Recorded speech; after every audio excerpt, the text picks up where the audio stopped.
Hello, and welcome to Happy Jack's RPG Network Actual Plays. We are playing Mausritter RPG by Isaac Williams in an all-original adventure. What about Bob? What about Bob? Folks, I'm so excited to be here in the studio with some absolutely delightful humans, as we established it, is what happens when a mouse and a human achieve their final form, humans. Gang, we've got a packed, rad, super fun episode today. We are kind of in the home stretch of this campaign, so this is going to be a big one. Lots going on. I want to just jump right in, so let us meet the humans in the studio. Kicking it off with our in-studio impresario, puller of the levers, the presser of the buttons, our producer, with the mostest, doesn't rhyme, but you get it. Joey! See, the problem is when you push the levers and pull the buttons. Oh, yeah. Hey, I'm Joey. I use he, him pronouns, and I am playing Bob Hope, who also uses he, him pronouns. He's just a little guy. He's just a cute little mousy guy who wants to be the hero of his dreams, and it's going. It's been great. It's going. It sure is. Hi everyone, I'm Kai. I use he, they, and she pronouns, and I am back today playing Bob and Moore, who uses he, they pronouns. And he is in the middle of a fish story. He's in heaven, honestly, even though everything is chaos and terrible. All he wants to do is have wild stories about giant creatures, and you know what? That's happening right now, so he's doing great. Nailing it. Oh, yeah. Oh my gosh. Incredible. Incredible. I love that. Just like, gotta be at a fish, just talking about fishing. Some days, as they say, the best day, the worst day fishing beats the best day doing anything else or something like that. I'm sure there's a hat that says it somewhere. Oh, there's a bunch of shirts. There's a bunch of those little, the signs you get at Ross Dress for Less, in the sales section or whatever. Anyway, hi guys. I've already gone off the rails. This is Terry Gamble. I use they, them pronouns, and I'm playing Bobby, S-A-C-K-S, Bobby Sachs. Even I can't say it sometimes, so here we are. Let it give you all freedom to mess up my name anytime you need to. He uses he, him pronouns, and he's a fun little guy who's just, likes to hold on to the sides of the shadows because he's not got a lot of weapons. He's got some drugs, he's got some mushrooms with him, but not much else. So he's got to be very strategic about how he battles. Good for him. Good time, not a long time. Some little good time, not a long time, for sure. I'm impressed he has made it this far in the adventure. Quite honestly, And I think it's all because of Jeremy Renner. Oh, yeah. That's what we You have had to to go back live to. long enough to meet the love of your life. That's right. Terry, I think I saw that hat. That's the word I was looking for. I've lost all over them now. At Bass Pro Shops. Oh, absolutely, because it's We're all true. the upscale men One and year, one year, my ex-boyfriend got us all, me and all his friends, fishing licenses for Christmas. Nice. Aw, So I was love like, that. wow, thanks. But also, we camped all year, went to a whole bunch of love fishing fishing. trips. It was incredible. Did I catch a fish? No. It's called fishing, Amazing. not catching. Did I? Wow. Correct. And did I have a good time? Absolutely. Oh, yeah. I understood it. Yes, Finally, yes, I was like, yes. oh, you just sit by the water and nice. just stare at the water all day and have an excuse to just Sit, absolutely disassociate. Oh, watch incredible. the shiny, pretty water. That's Right. it. That's all that goes on there. Incredible. Right. Anyway, If highly recommend if you've never gone. There's also the adventure of deep sea fishing, which is a whole other. Whole nother deal, which I've There's also plenty of done, which is not as much fun. As they say, it's the journey, not That's the more fish. work. I will say, I did catch a marlin bigger than myself, so. And last but not least, I Don't like get it started on fishing. I like Swedish fish. Oh, They're my you're right, favorite. Bill. They're my Delicious. favorite Yeah. fishes. Delicious. Hi everybody, this is Bill. I use he him pronouns, and I play Bob 303, who also uses he him pronouns or sad him pronouns. But he's a broken little guy in so many ways. It's a little mouse in a big dark world, but he has a friend. He has one very, very close friend who he also really feels he needs to protect, which is Steve. And I have no idea what happened last week while I was out, which apparently is a really good thing. That tickles So me. I'm Just excited the to romance, see just the what's romance. going to happen. yes, let's see what's going to happen. And I am Artem. My pronouns are he and they, and I will be your mouse chaperone today and every day. So let's kick it off with like a teeny tiny quaint cute recap. Okay, again, we're putting our sort of like fantasy hats on, and we're imagining a year from now, a couple of years from now, when the legend, the lore, the history of this great group. Did we decide that y'all are call yourself the Gertrudes, or is that too complicated with the fact that you guys are Bobs? But It was. I mean, it was meant to be a pseudonym. That was our disguise Yes. name yes, to get us through. But picture there's there's like a children's pop-up book, as a in like a little nursery with a bunch of tiny little mice. There's a little kindergarten mouse teacher is opening up this book, and it pops out, and there's this beautiful flower that's in the middle of it, and made out of cardboard, and there's a waterfall behind that flower, and there's a misty peated kind of little dale, and there's this strange rectangular box, and the teacher points at these things. Look, the world was old and ancient before we became aware of it, and this strange box, who knows what sort of ceremonies or festivals were held inside this box. Why would somebody go inside this box or sit in front of this box and behold this box? But the Gertrudes, they did venture inside, and she flips a page, and this box kind of like opens up, and we see all these different the ruins and the relics of what at one point was like a 1973 Panasonic television, and we see these ruined, blown out bits of like a glass tube of the TV, hanging cords. We see vines that kind of tumble through the broken roof of the TV, and the teacher points out, and here the Bobs met the Gladyses, the spiders that really loved riddles, and here the Bobs met the Lizzes, the ladybugs that were very confused. And here they met Jeremy Piven, who was in a cocoon and really wasn't having a great time, but nonetheless was ready to make great deals and offer everyone royalties and percentages in escrow. Wow. A thing, dear children, that none of the Bobs could really understand. When all of a sudden, we don't understand real estate at all. No.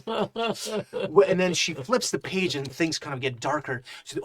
But then the light of the moon was blotted out as a haunted and a deeply distraught capybara made its way on the scene, and we see this like kind of layers of a capybara, but the capybara has multiple layers to it, as if it's literally projecting its visage out. And this is this haunted capybara. She says, yes, this capybara spoke to one of the Bobs, Bob and Lore, and showed Bob and Lore a prophetic vision. What's a prophetic vision? I'm so glad you asked it. It means it shows you the future. Hey, what's a prophetic vision? A prophecy is something that is foretold to happen and to come true. And do you think it was a good prophetic vision that Bob and Lore received? Was it scary? It was a little frightening, and Bob and Lore was really upset about it. And she flips the pages. Meanwhile, and we see, again, these like cardboard cutouts of a little mist and a peated bog and this beautiful flower. Meanwhile, outside are their dear friend, Bob 303, and their sweet pal, Steve, who found themselves stumbling around in the fog. And we zoom into the present moment. As Bob and Lore is being lifted aloft by these ladybugs that have these ember eyes glowing, these Lizzes that seem to have been kind of charmed by some kind of magic that are buzzing and saying Liz, Liz, Liz. They're slowly hoisting Bob and Lore's body closer and closer to the capybara, whose inky black eyes are outlined with halo of white, who snarls and prepares to project itself. It's kind of fearful prophecies into your mind, Bob and Lore, yet again, and it rears back its paw to swipe at you as Bob Hope and Bobby Socks, along with Jeremy Piven's very limp and almost dying body, escape out of the TV through the bottom of the floor, landing with a soft thud onto the bottom just beneath the TV. You, Bob Hope and Bobby Socks, you hear all this buzzing inside as Bob and Lore is still not out of harm's way. We cut over to just 20 or 30 minutes before that, when Steve yanks on your tail, Bob 303, which takes you a moment to notice until you are slightly rocked off balance, and you see that Steve's eyes are as big as you've ever seen them. Steve, Steve, Steve, Steve. He keeps pointing into the mist. Steve. What's out there? What's out there? Steve. What? Steve's? Steve's. Lets go of your tail and just pounces. What? No, Steve! No, I'll chase after him. Fantastic. So, as you chase after him, you see, boop, boop, boop, boop, kind of like skipping along on all fours. Steve is running, and as Steve is running through this, you know, as we kind of describe as sort of this really fertile soil that's almost like, I keep thinking of it as like a peated bog. You see that that his paws will fall through it every now and then and kind of rock him off balance, and he struggles to pull his paws out to regain his gait, but every time he does, it kind of knocks him off balance. And trying to keep up with him, you realize it's going to be a little bit tricky. But question is, do you proceed after Steve, or do you? Yeah. Okay. Yeah. All right. Well, as you proceed after Steve, I'm going to ask you to give me a dexterity saving throw, just so you know what's at stake. Whenever you sink into the mud here and you pull yourself out, if you fail a dexterity saving throw, the mud keeps something, so you might lose some things from your inventory. Yep. I live that in real life. Mud just keeps shoes sometimes. How many ducks do we have? Not many. Duck check. Duck check. like Not very 5. many. We used quite a bit last Yeah, week. there was. We're actually at There was- 3. Yeah. Yeah, it was Sorry. a pretty brutal That's week. all right. We could not roll well. I rolled a 3. Yeah, let's go, baby. Woo! Okay. Don't twinkle toes. Yeah, you avoid getting sucked into the mud, and you kind of run after Steve, but very quickly the mist surrounds you. Now, this is all happening just 30 minutes before this really climactic thing that I just described. And as you're running through the mist, you hear a snort. Squeaky, squeaky.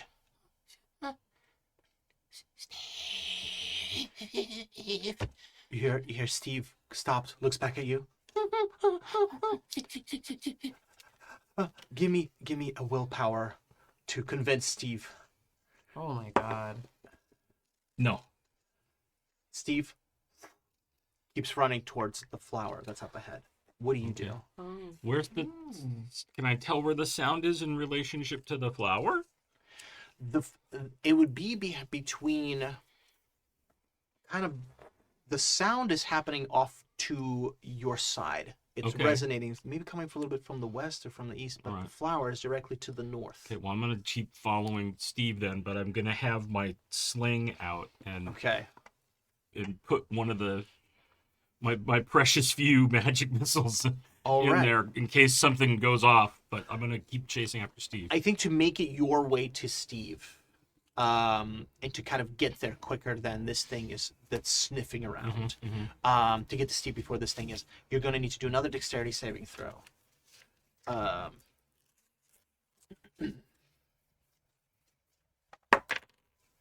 Stay in the box. Stay in the box. Freedom! Yes, I made an 8. My dex is a 10. Yeah. Fantastic. Little Steve just makes it to the flower. Okay. Kind of skids through, and something about his face is just like racked with amazement. There's just like tears of joy in this mouse's eyes. You come skidding through when you hear in a wet, like a plop of a paw, is this hulking, beastly-looking capybara appears. Its eyes, jet black, inky pools, almost kind of vibrate a little bit. There's no pupils, there's no irises. It's just like pure inky darkness and these halos of white light that look around. Squeaky, squeaky. It snorts and looks around, and it is maybe, I don't know, the equivalent of just like inches away from where you are. But you're in the glow of this flower, Okay. and it seems to not be noticing you. It seems to not be noticing you. Okay. I'll look at Steve and be, He also covers his mouth with his little paws. You stand there. I know you're nearby, Squeaky. And then the capybara hears something else, some kind of a crashing happening from the TV. Oh no. Yes. Good work, spiders. And we hear the capybara run off. Bill, because you made 2 successful dexterity saving throws moving through this bog, I would like for you to roll me d6, please.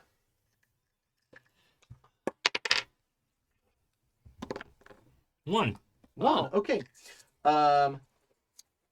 Okay, this is kind of a weird question. Do you have any room left in your inventory? I do have 1 slot open. Okay, as you're out with this flower, you realize you picked something up from the bog. Okay. Like something came up with you. You have retrieved a ghost lantern. Oh. That sounds cool. It casts a light. Listen, I'm just picking it right from this book. It casts a light that banishes ghosts. What you want to do with that?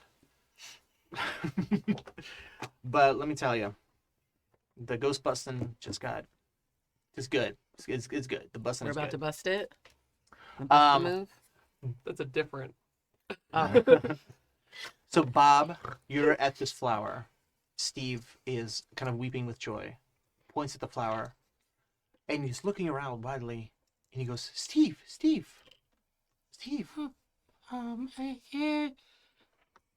Is yours? Steve. Pointing at him. Steve. Home? As you point at the Home? Right. At the flower, he looks at the flower, and he seems a little bewildered, and he points to his ears, and then he points to his mouth, and then he points to this flower. Points to his mouth, points at his ears, and points to the flower. I'll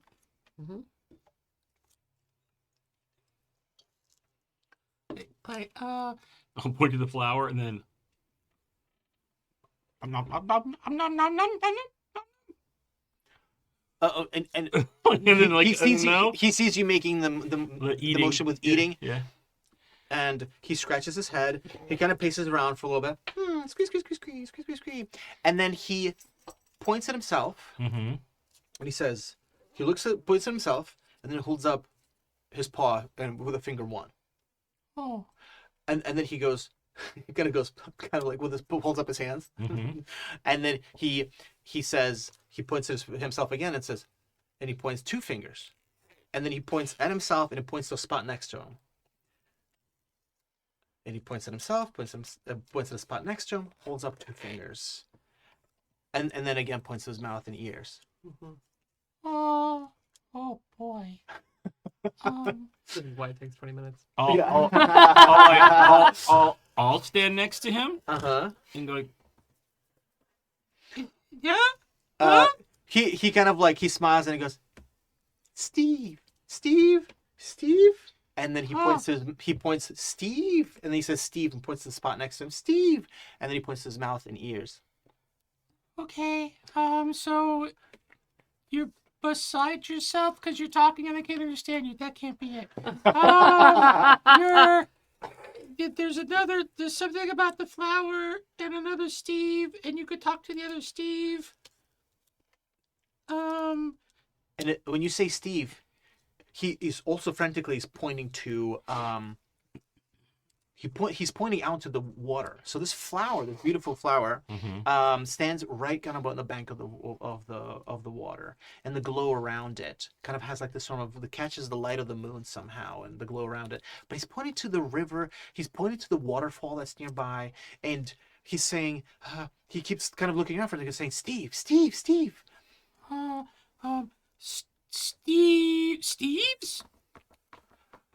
He nods his head.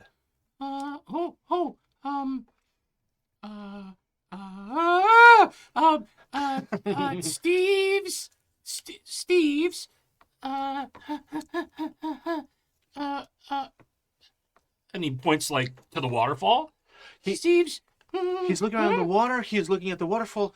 He kind of shrugs, but has like this enthusiasm about him that's almost suggests like he's like, he's nodding his head. He's shrugging and kind of going, I don't know. Steve's.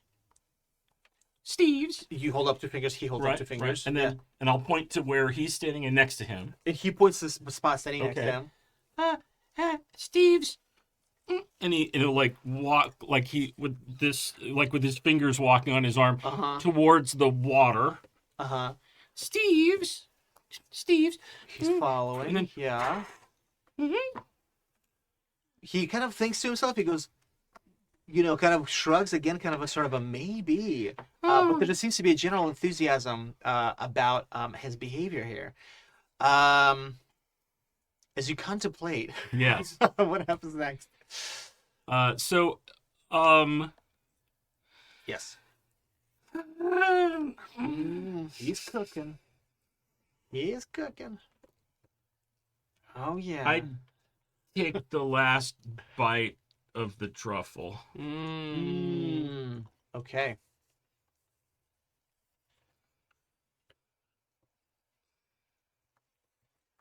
Fantastic. Okay. Because I can't. Because Bob, neither of us can figure it out. So I'm gonna, and then we're gonna figure out. I have to plant it or something to figure out how to do that. So I rolled 2 6-siders, right? Yep. A 5 and a 4. Oh, gorgeous. No sixes, so you don't have to do any saving throws. Fantastic. Great. So with a 5 or a 4, your choice is the amount of time and What I'm connecting to. yeah, exactly. So I'm going to connect to. I'm going to take 5 minutes and connect to 4 things. Okay. I'm going to connect to Steve, Mm-hmm. the flower, the river, and the waterfall. Fuck yeah. Oh, we love That this. rocks. Come on, paint with all the colors of the wind. Yeah. Right? Absolutely. See? Okay, very good. Yes. Flower, river, and wait, what was the other thing? Waterfall. Waterfall. I love this so much. Bill, we're going to pause here because we'll come back to this, Awesome. and we're going to cut over to the Dramarama, the primetime TV drama. So the stakes, folks, the stakes have never been higher. No. Bob Hope, Bobby SOCKS, aka Bobby Socks, are in relative safely out of the TV. Jeremy Piven, deuces. He's only resting. He's definitely restful. We've tried to kill him so many times, and it's to no avail. Whatever, Jeremy Piven. I would say, Bob and Lore, you are certainly in the most precarious situation right now. Keeping the initiative order from before, it is going to be the Bobs first, then the Ladybugs, and then the Capybara. I want to turn to Bob Hope and Bobby Socks to see what you guys want to do first, because you're right now in safety and there's a lot of options. I guess my first question would be, what is the state of the fire we started? Lovely. So as you were, so this would be top of the 3rd round.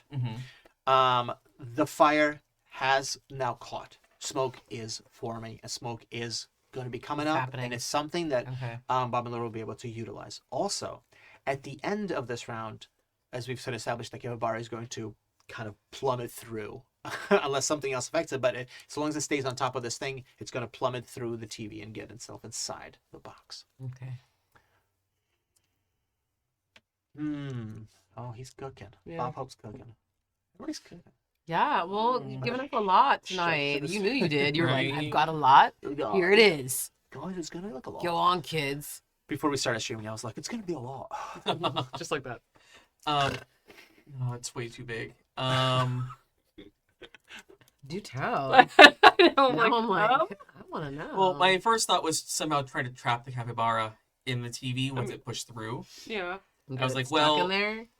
The top is probably too big because once it pushed through, it's going to be completely open, and the side is that's all broken is going to be too big. Can't put in its own drum. Right.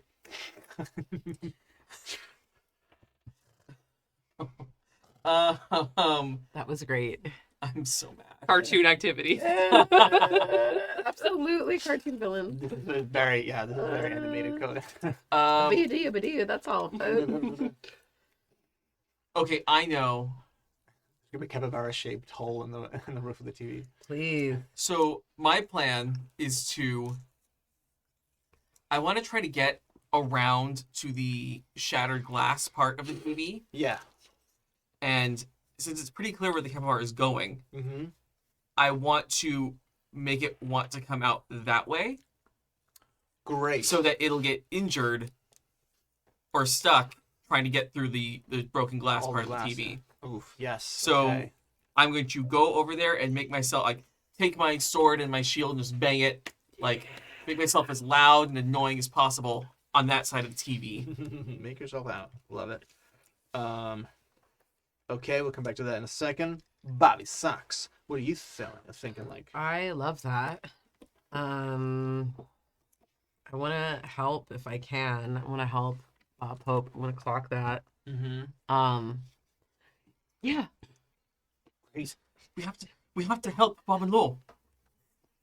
The TV. You're right. Or whatever it's called. The great glass. The great shards of glass up above it from the rock formation. That's right. Of the metal rock formation. The glass stalactites and stalagmites. Yes, the metal rock formation. Exactly. Okay, so I want to see if I have. I don't have. Look at me. I'm like, do I have rope? I don't have rope. I just have. Well, I do have improvised things. Yeah. I never specified exactly, I guess, what fully my improvised Hey, weapons were, but I do have okay. improvised weapons. All right. Trying to use my little things tonight. All my little. I've seen you. Listen. I'm like, gang, what do I have again? for those of Because you're about to onslaught us. So I was Yeah, like, yeah. I better take note of what the the heck I viewers and have. the listeners, you guys don't actually have an angle here, but Terry is tearing it up.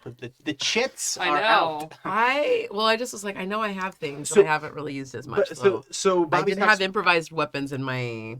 so you're thinking of helping out Hope make a ton of noise out there. Yeah, like what- noise or somehow like bring attention. somehow bring attention, or even if I'm getting crazy, like I was like, how do we trip his little feet to like fall into the TV?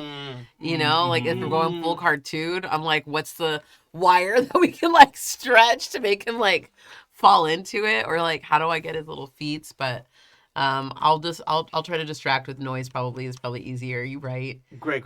Well, okay. Mhm. So we'll come back to this. Yeah. Think about the ways how Thinking you my little want to rope. distract. I probably have like floss. You know what I mean? Oh. I love that. Yeah. Hey, That's my big rope. I will definitely take it. Yeah. That tracks very much so. Yeah. Okay, so y'all are gonna do that. We're gonna resolve that at the same time. Bub and Little, what do you want to do? Well, Well, yeah, you are a bit of a kind of a floating mouse right now. yeah, we're in a situation, but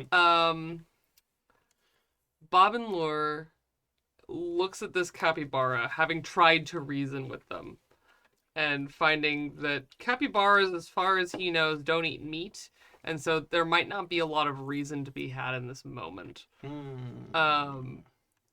And so now he's thinking, I'm staring down a great beast. Yeah.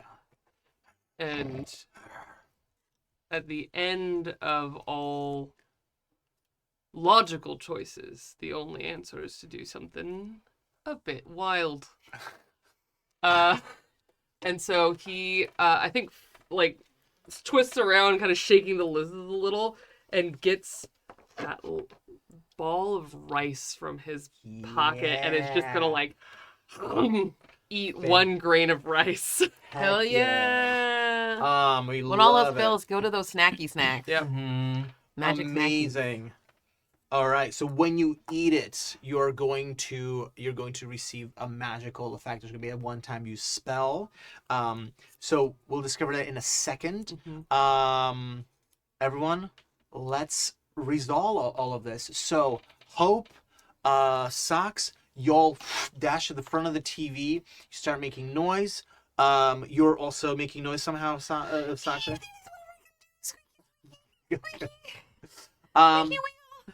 He's doing so good. Amazing. I think this is definitely a will saving throw. I'll say that you guys are simply trying to get the capybara to pay more attention to what's happening outside rather than inside. So each one of you roll a d20. And it's just a matter of who's gonna. Yeah, good. 8 under my 14. We love that. Papi, eso sí que es. 10. Under 12. Oh, fantastic. All right.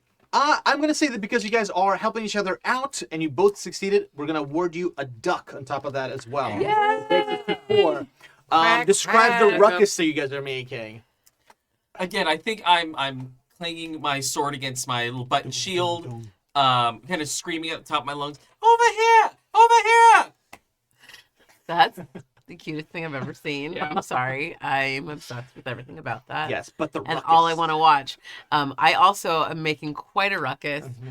I'm a song and dance man by heart. And so, you know, Oh my god. I'm just trying to do like a little Stop like, you. hey there, little man, I got a show going on. Come on, Michigan J Frog. Can you please check it out? We've That's got right, a show Mexican J Frog. over here. You're both doing these. We're doing a This show. is a very bizarre cardiac. Yeah. Amazing. Great. So what this is going to do is that I think that's going to lend it's going to just make things a little bit more complicated for that capybara when it comes to them doing some nasty things. Yeah. You've eaten the wild magic rice. Yes. Roll a beautiful D100.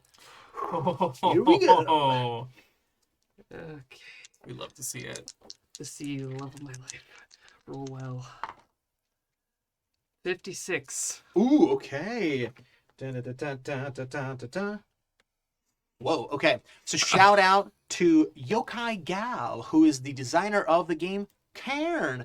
Uses kind of the same stats and kind of a lot of the mechanics that Mausritter does. I think they came before Mausritter, but they're all borrowing from similar influences. But these abstract list of spells comes from Cairn. Here's what you will get with a 56. It's the spell of a night sphere.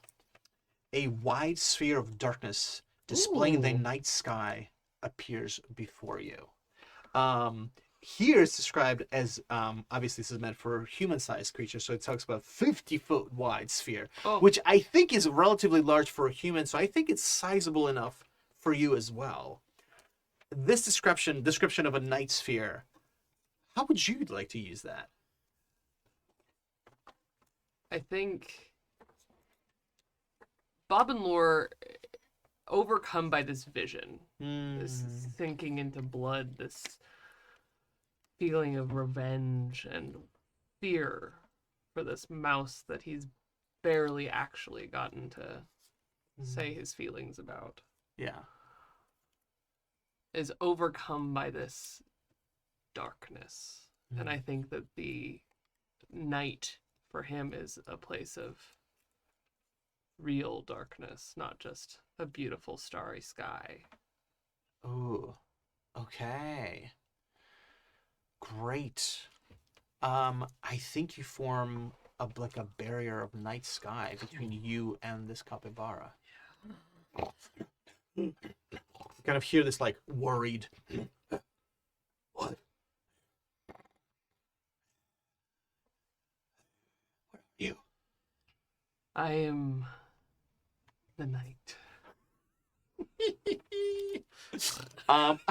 Okay. I had to. By The law. capybara snorts, goes, "No, you're not. I've seen the night. I've seen the real night. What are you doing? What is this? Did Mother allow this?" Oh, your owl mother? Yes. Yes. I am more powerful than she. Lies. Lies. Blasphemy. It snorts. It struggles on top of the TV. Its body is like half kind of consumed in the night of the sky. Its hindquarters are kind of like rustling around on top of the TV. It's a little between being on top of the TV and inside the TV, but now it's enveloped in the night sky. Hey, this is kind of a fun thing as well. Can you give me, on behalf of the Lizzes, yeah, a will saving throw, because it's their turn. It's their turn now. But as they see this night sky, I think they are going to be panicking a bit. Yeah. All right. It's a 5. Great. Okay. So Liz is. I think that the Lizzes do not do not drop you, but they stop moving upwards. Okay, so on their turn, the lizards are now going to they're kind of talking to one another, and your body starts getting swooped out, and they move swiftly through, like along the sides of the debris and the TV, past the strange ledges and all the cords, and they deftly move you past the glass shattered opening of the front, and Bob Hope, Bobby Socks bursting out of the TV, smoke kind of trailing after them as the fires start to come out. Is Bob Hope aloft on these ladybugs, but the ladybugs are still carrying Bobbin lore. It is now the capybara's turn. The capybara is struggling and is quite confused about what's happening. It's not excited about the darkness, and it certainly is upset about the fact that it's just not able to perceive what's happening in front of it. It is going to try to, nonetheless, swipe at what's happening inside. It just needs to roll under a 12 with disadvantage. So I'm rolling twice. So we got a success there. 2 successes. Cool. So it swipes inside. It can't find anything there, and then it pushes its way inside. This is not real night. I can tell it's not real night. Mother wouldn't allow night. It's only mother's in charge of night. And this capybara forces itself inside. It doesn't break the TV, but it just forces itself inside. Now that it's inside the TV, it's just rustling around. You hear the TV kind of bumping back around, and you can hear it go. Nasty. You've set fire to this beautiful place. How dare you? And it's kind of like rustling around. Okay, it seems to be in the TV. It's having a hard time getting out of it. It doesn't know what's happening. Y'all are a bit in the clear for a second. Bob and Lure, you're still floating around on the ladybugs. So top of the round, let's just see what you guys want to do, and let's give you guys another super quick turn before we cut back to the drama-rama that's about to happen with Bob 303. So, back to... I don't think how to help you get down. The capybara wants blood. Wants to eat. Us? Yes. Okay, yeah. It did look really hungry. And has some strange magics going on. Yeah, its eyes are not right. No, it gave me a vision. A vision? A vision. You doing okay up there with those? I'd like Dane. Can you let him down now? Liz, you're the most beautiful ladies I've ever seen.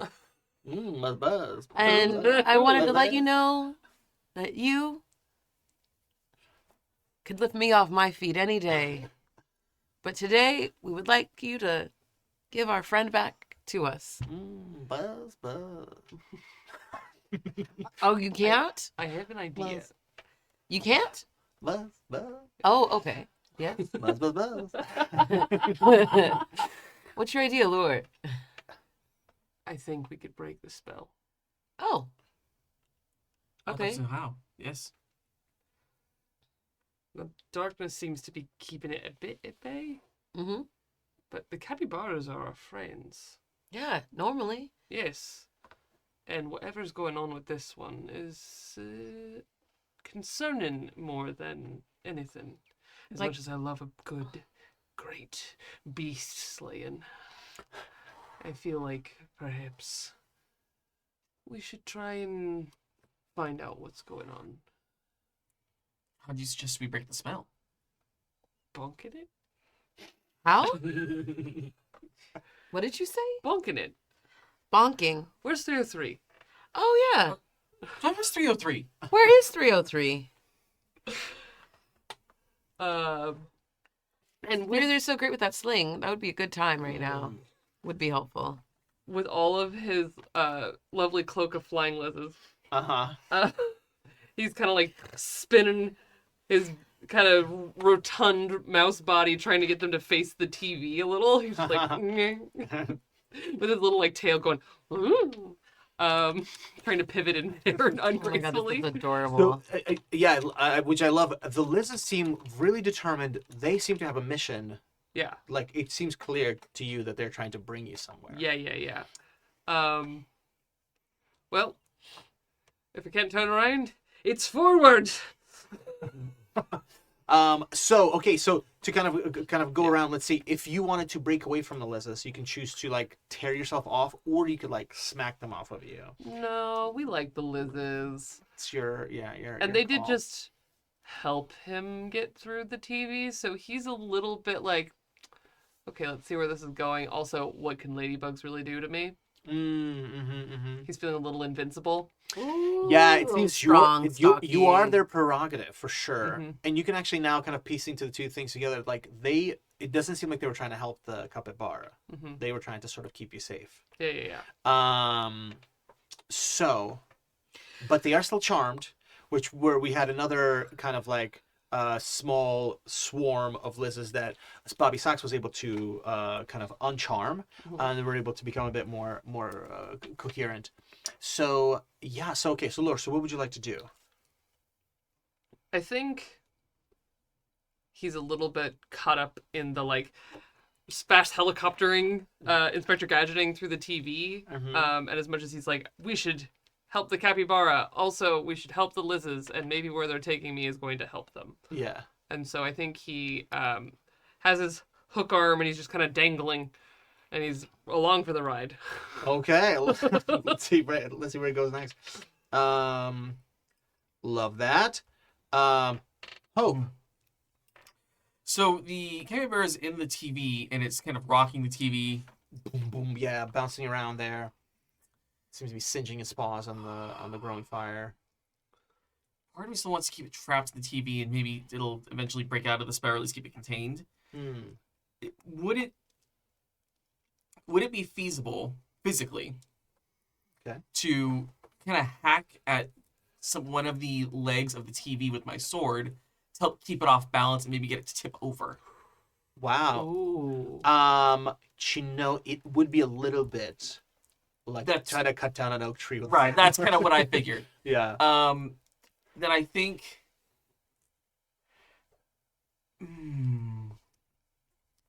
I think what Bob Hope will do then is try, because I do want to try to keep it trapped in there.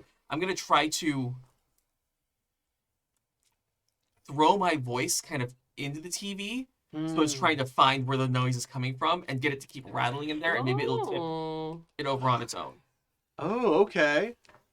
Oh, so you're trying to kind of convince it that you're one part of the TV so as to force it to kind of... Exactly. Love that. Okay. Yes, That's cool. Using that classical training. Yes. Hey. Always. Always. Sucks. What's on your mind? Oh my god, so many things. This is a lot. I don't know. I don't know what to do. Well, Do I help this friend? I want to get you down, but I also feel like you gotta go do your thing. You also gotta go follow your bliss. He's on a Follow your wild Liz. adventure. Follow your Liz. Follow your list. Run for your Liz. I don't know. Well, if you're looking for some options, right? Yeah. You could chaperone this Liz and Lure date. You could do something to Honestly, yeah, I'm assist the I'm help. curious too. or look for 3 or 3. But if you want to chaperone the Liz date, that's perfect. I Also, think. if there's an interest in sabotaging, Bob and Lord does have a mallet that you all know that he always carries. Yep. Okay. That was strapped with a mallet. Yep. Fantastic. All right, so let's resolve this together. Lure, the ladybugs continue to fly. Here we go. As they do, the height isn't perilous per se, but they're slowly ascending. Oh. And they are flying in the direction of the flower. Having Socks down below. Socks, I think following the ladybugs, I think you're just getting a sense of that the ladybugs are following some kind of a trajectory. So it's like sometimes you see them flying straight and then they kind of almost like pause midair and then like adjust and slightly trying to. So it seems like they're trying to like locate a specific destination. Got it. So whatever the destination is, Mm-hmm. or if something gives them like more of a clue, I think you'll be able to kind of gauge and let Lure Okay. know ahead of time. Gosh, I wish I was in better shape. Ugh. I'm trying to keep up. Boing. I had a lot of cheese last season. Meanwhile, Hope, you what do you say as you project your voice? I think I'm just going to throw out squeaks. Ooh. Ooh. Oh, trying to emulate the Steve. Smart. Oh, I love this. Let's get a willpower save with advantage Hey, because you've been advantage. around the Squeaky Steve for a long time. All right, let's see. Can you And you've squeak got good? that keen ear for stories. Not there. Let's try another one. Duck it. That's good. Okay. It was 13 under my 14. Okay. Hey, there you go. Hey. Give us your best Steve Squeak now, please. Squeak, squeak, squeak, squeak, squeak, squeak. That's pretty rock and roll. That's pretty rad. The capybara snorts, and you hear it clawing at the side of the TV, really actively. The fire inside has started growing. No, when I get out of here, I can still sniff you. And you hear the capybara going, I can sniff you. I can sniff you. I know the squeakies are nearby. Yes, I always knew that. You can't get away from me. I didn't leave the area. I've been patiently waiting. I knew you'd find you eventually. And you keep hearing it scratching at the side of the TV. It's gonna take. It's gonna take 3 points of damage as its fuzzy little fur catches fire. In the meantime, y'all are kind of able to pivot for a second as the capybara is kind of busy. You're keeping a good eye on the lure. Mm-hmm. Bob Found 303. Let's jump over to you. Leaping lizards. Okay. Here we go. 5 minutes. So, you want to talk to Steve, the flower, the river, and the waterfall. Mm-hmm. It's amazing. All right. And we're going to do 5 minutes. Are you just kind of, do you just want to see what happens? Yeah. Or there's no like, Let's kind go. of, fantastic. Okay. Let's do it. All right. Here we go. 'Cause I don't really know. I have ideas, but yeah, let's just do it. Ooh. Great. You've consumed the last bit of the truffle of true talk. You're connecting with the flower, the river, the waterfall, and Steve. You look Steve in the eyes, and the spell takes hold. Were the Steves here? Oh, I can understand you. Yeah. Oh, it's happening. Oh, this is great. Yeah, we gotta go fast now. Okay, sure. Were the Steves here? What? What are the 1 and 2? Were the Steves? What does that mean? I can tell they're here. I can tell they're here. We okay. Steves can always tell when they're nearby each other. Okay, so they were here. They were right here with Oh, the flower. for sure they were here, but I think they're still around here. I think they're just being cautious. They don't want to get caught. Otherwise, they'd really call out to me already. How many little mice like this little mouse were here? And you kind of like this flower kind of undulates. It's like, oh, finally someone that beholds and speaks to me. Oh, beneath my moon-soaked leaves, you will find a respite and security. Oh gosh. Oh, that's great. Were there other little mice like us here in your respite moon Yes. safety? Yes, and I tried to offer them respite and security, but they were frightened. Well, where did they go? Oh, why? Perhaps my sister, the river, would know. Oh, we don't get visitors here very often, but there's such a clean little brook. I want a seasonal spring. Brooke is a beautiful name, by the way. Thank you. That's great. Wow, everybody here is so friendly. Were the little mice? Did the little mice come by you anywhere? On where you touched the land, or did they swim in you? Yes, well, they didn't spend a whole lot of time in here because, they were going to, but then this busybody over here just kept making lots of ruckus, and I think they just got attracted by the ruckus. And the waterfall, that's me, the shale waterfall. I am a party guy. As it kind of speaks and sort of keeps kind of like vomiting water out, but like not in a really disgusting way. Right. Do you? Oh, have you come to party with the mice? Are well? the mice there? Are they behind you? Well, Oh, it's They're great checking that out your you big ask. backside. Oh, it's water. My backside. Yeah, the backside Oh. of water. A bit on the other side. Doesn't work like that. Oh, okay. I don't I know. definitely have an underside. I have a bottom. Whoa. I do. Are you speaking about my bottom? I could, but I don't have a lot of time. But I'm sure your Oh. bottom is like really wet and. I am a waterfall. You've Yeah. met me. You've met well, many I of my can see kind you before. from here. Yeah. Yes. Do you know where the little mice might have gone? My friends were looking for the little mice. Oh, they were very worried. And the flower's like, they need worry not. They can find respite. They don't need to worry. And Brooke's like, well, you were being really loud. That's why. Waterfall, you just. Well, hold on. I am what I am. I'm just a party guy with lots of water. But let me ask these mice if they would feel comfortable speaking to you. Oh, I've said too much. Yes, there are mice here. But you're a mouse. Oh, that's right, and they're friends of Steve. The mice are here. The mice are I here. told you. They're behind the big waterfall. And the waterfall goes, behold, my friends. They're very sad. And the waterfall, like, parts. Ooh. And inside the waterfall, like a ledge, you see these curious and concerned and little perturbed, just like a gaggle of little Steves. Looking at, and your Steve sees them and goes, Steve, and they all go, Steve, oh, Steve, And then, I'm like, because I can't understand. I'd be like, Yeah. "Oh, Tell them that tell them to wait there. We'll come get them. okay. Friend my goodness. Waterfall, can you hide them again because there's a big stinky capybara looking for them. Oh, the capybara can't come near. These are places of true magic. The capybara has been corrupted, sad, but the corrupted magic can never see true magic. And kind of cover that water together. Can you? And then he'll speaking to the flower and brook and the waterfall. Yeah. I was like, have any of you or all of you seen a big scary magic owl?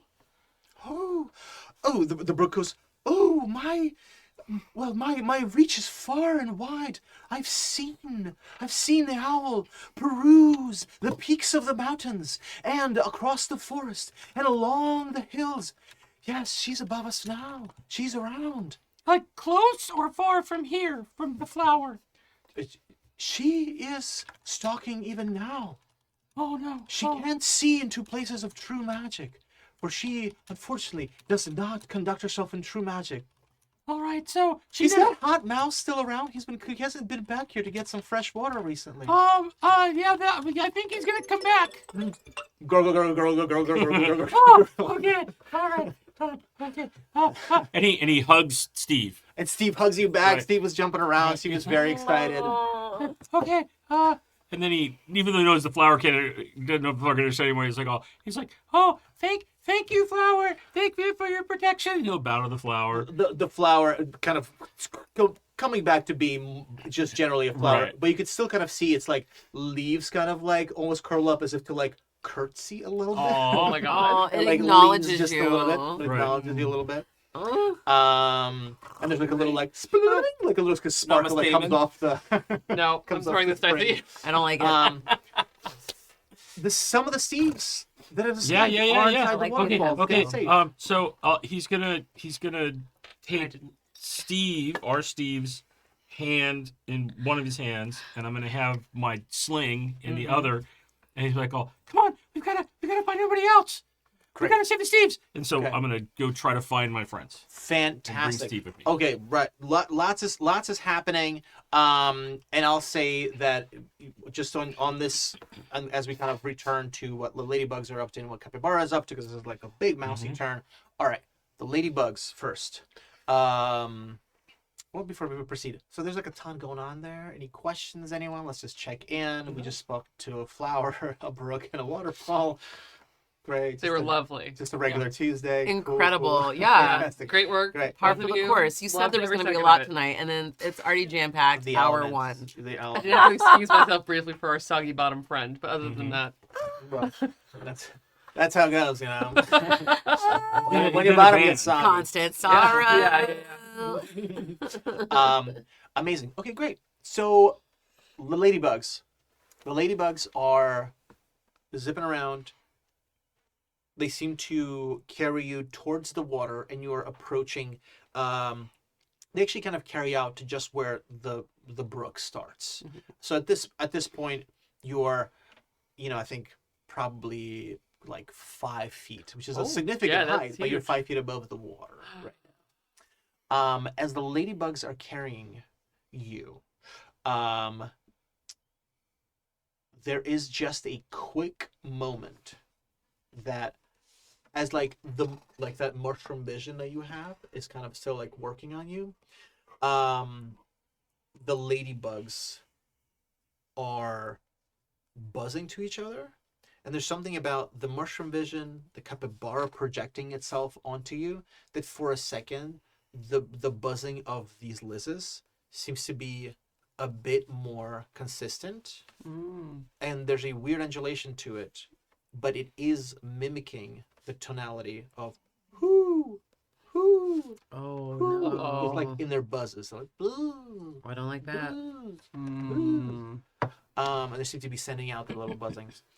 So that's what the ladybugs are doing. The capybara, singed, its bottom having been singed, is going to keep clawing at the side of the TV. It's going to just like straight up do damage across against the TV. It's gonna give it a nice claw. Boom. A devastating 1 point of damage. Oh my. Ow. Step of the round, mice. That's like stub your toe energy. I'm sorry. Yeah. Yeah. So sad. Hey, you know what? Stubbing your toe is dangerous. Correct. So sorry. Too soon. So It's sorry. It's true. All right, mice. Top of the round. Let's go around. What does everybody want to do? Socks. Our buddy is precariously Way too high. Way too high. And I'm lost like some sort of track of that too, and that's really stressful to me. I feel like there's got to be a way. Like I want to get them back closer to ground somehow. I don't have anything to throw, but can I find something to throw? Can I get good at throwing? just get good. Yeah, You could definitely. I feel like it is. It is very likely there are rocks down. Yeah, down by the below, brook. right? Down below, you can. But try I to don't toss think I'm gonna get something. it 5 feet up. That's At kinda least high up that's there, yeah. really high. Mm. For a mouse, that's high for me as a human. Hi, I'm not good at sports. I tried. But if you want to try, which of your stats, the dex or strength, that's lower? My dex is lower. My strength is higher. I would let you do your lower stat, the dex, as a saving throw, just to see if you can lug it, because it is Okay, that's precariously pretty high. heavy. Just to Yeah, make it a little bit. I'm gonna try just to see if I It's can. not impossible. Yeah. So hold Yeah. off on that. You're gonna toss. Holding. You're gonna toss a rock. Yeah, Locked. Rock. Locked. Hope. he's ready I to think kill that's us. also my Did you hear that? distraction. He was I want to like, keep the "You're dead." capybara busy. Oh, this is good. This is good. Okay, so Maybe try to Getting run ready the to other think of side new of the characters. TV, so it Yeah. starts rocking. ooh, okay, I love this. For Yeah. rocking and Yeah, rolling. rocking and rolling. Nice. Rocking, rolling. At a rhythm. Yes. Splishing and splashing. Oh no! We are rolling at the river. Yeah. Good stuff. Rolling in the deep. Lure.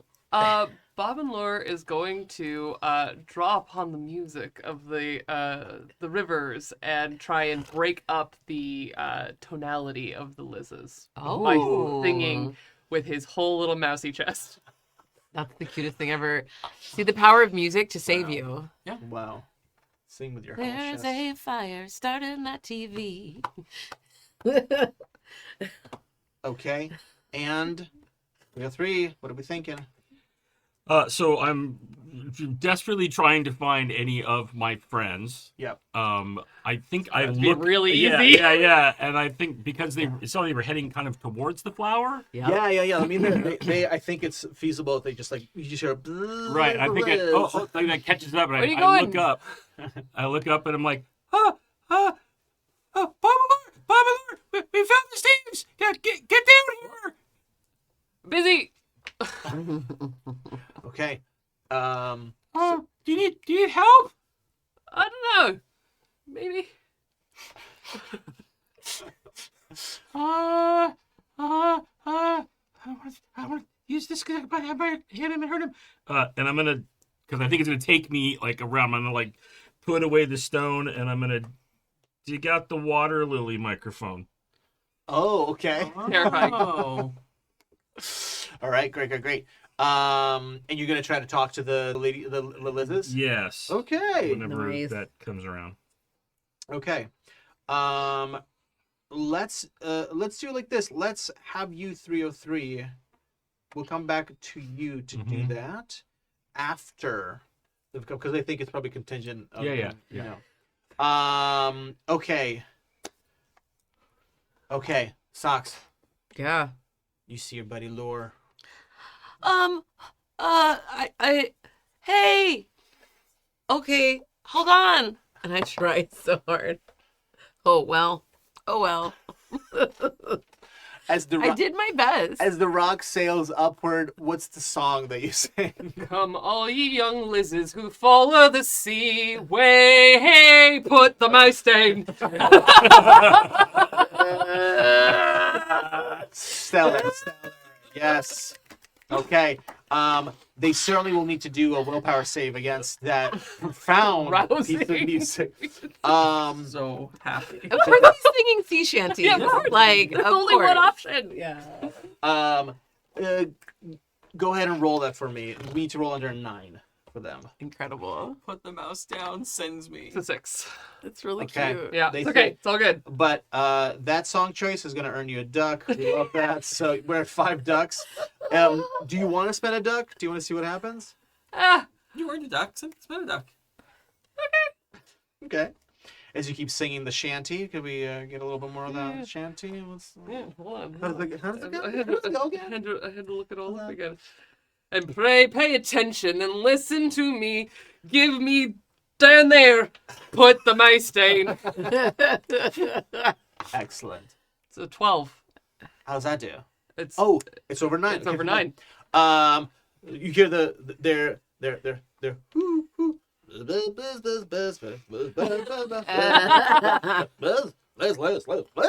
And they're like all kind of seem to be a little confused, and just for a moment they let go of their quarry. You buzz, and lure starts to just drop down. Through 3, you have the mic, but now you see them falling. Right. Okay. So what are we doing? Like he's.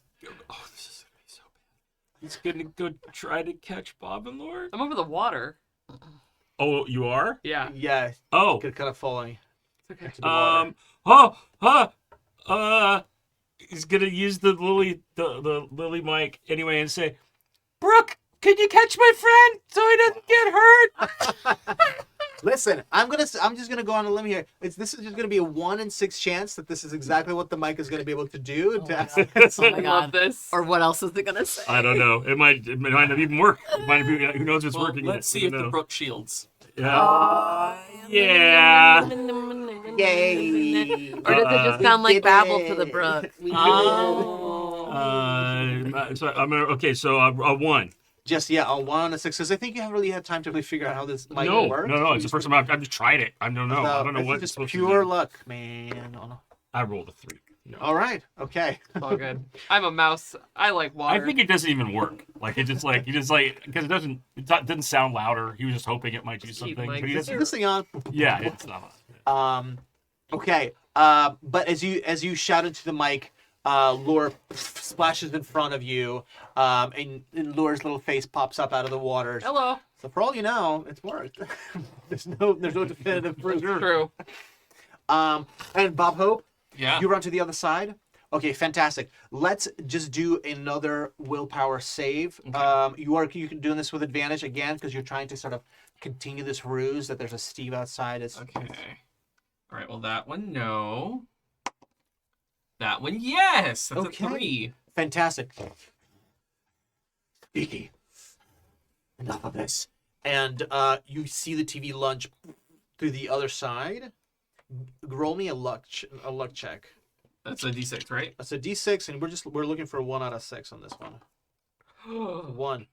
As the capybara lunges to the other side, the weight suddenly collapses the legs underneath it. The TV topples, and then with the momentum of the capybara, it goes completely over into its side. There's smoke just like gusts out of the now top of the TV, which is now at a 90-degree angle, and you see this blanket of night sky that's still inside. And now from that hole, smoke is coming out. It's a kind of bizarre scene. Our capybara is going to take a little more damage from the fire. Another point of damage from the fire. Okay. All right. I'm getting there. And just from Just a little scratch. just from the fall. Ooh, okay. That's another 3 points of damage to capybara. So, okay. Yeah. Where's my little book? Forget fire. Get crushed by a Magnavox. Yeah, they're fucking big. Yeah. The torch that started this fire is smaller than a match, so it doesn't surprise me that it's only doing 1 point of damage. Oh, nice. Okay, actually, Little baby. it needs to do a strength saving throw because it's taken critical damage now. Yeah. Oh. Okay. That time that mice killed a capybara. All right. It needs to roll under a 12. It rolled a 7. The capybara.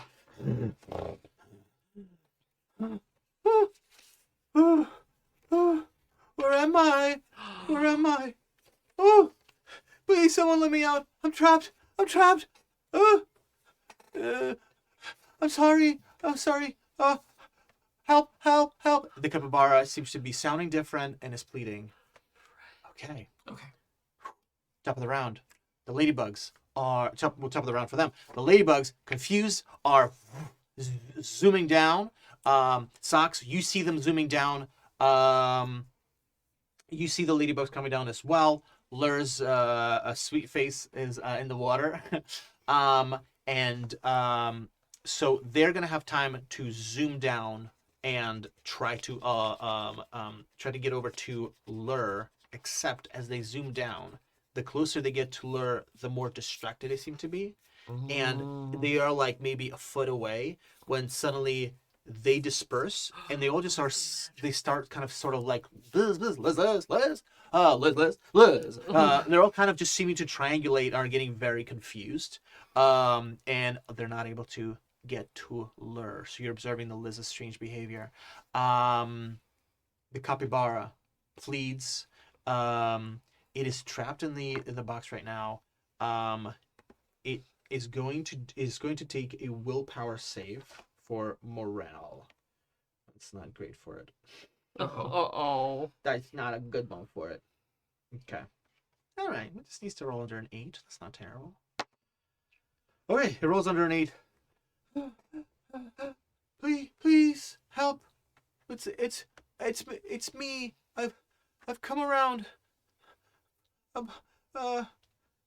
Can someone help me? Or oh gosh, put me out of my misery. I'm sorry. If I get healthy again, I'm just gonna turn into the snarling thing. What do you mean get healthy again? Who's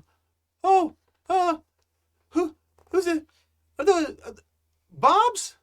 Yes. Oh, hey, what's going on, Bobs? Hi, buddies. It's been a while. We can catch up in a minute. I'm going to race Okay. around to the side where I originally came in, because that collapsed and so we can get in, so it's going to be the biggest hole. Yeah. And try to call it back that way, so it can crawl out the hole it came in, Yeah. and hopefully find its way It'll out. get stuck the other way. Love that. Okay, let's fast track here because we're kind of out of combat. The capybara is able to follow your directions. It stumbles out. It is scratched. The capybara's fur, now that you're looking at it, is matted and patchy. And its eyes kind of seem to be like overly swollen and very, very red. It's like there's this bloodshot. It trembles, kind of like my tiny dog when it's been in the rain. It's just shaking in one spot. It looks particularly malnourished, and it breathes heavy. Hey, I'm so sorry. Oh, You look worse for wear, my friend. I'm so sorry. What's been happening to you? the owl's done something to me. It's done something to the snakes. So many animals we've been meeting along the way. Oh, can you just stop this, please? Can you? That's what we're trying to do. No, I'm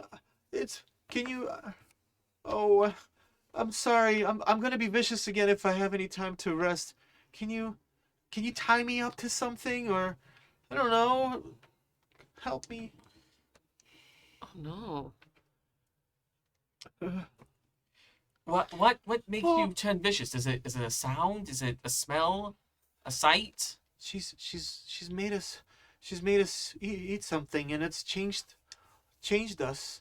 And if we're healthy, then we are doing her bidding. And if we're not ourselves, it's like something takes over us. A whole What are you eating? What is she making you eat?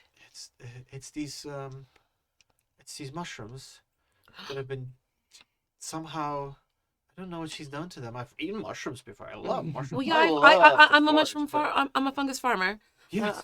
I'm an expert on them, but I don't understand what she's done.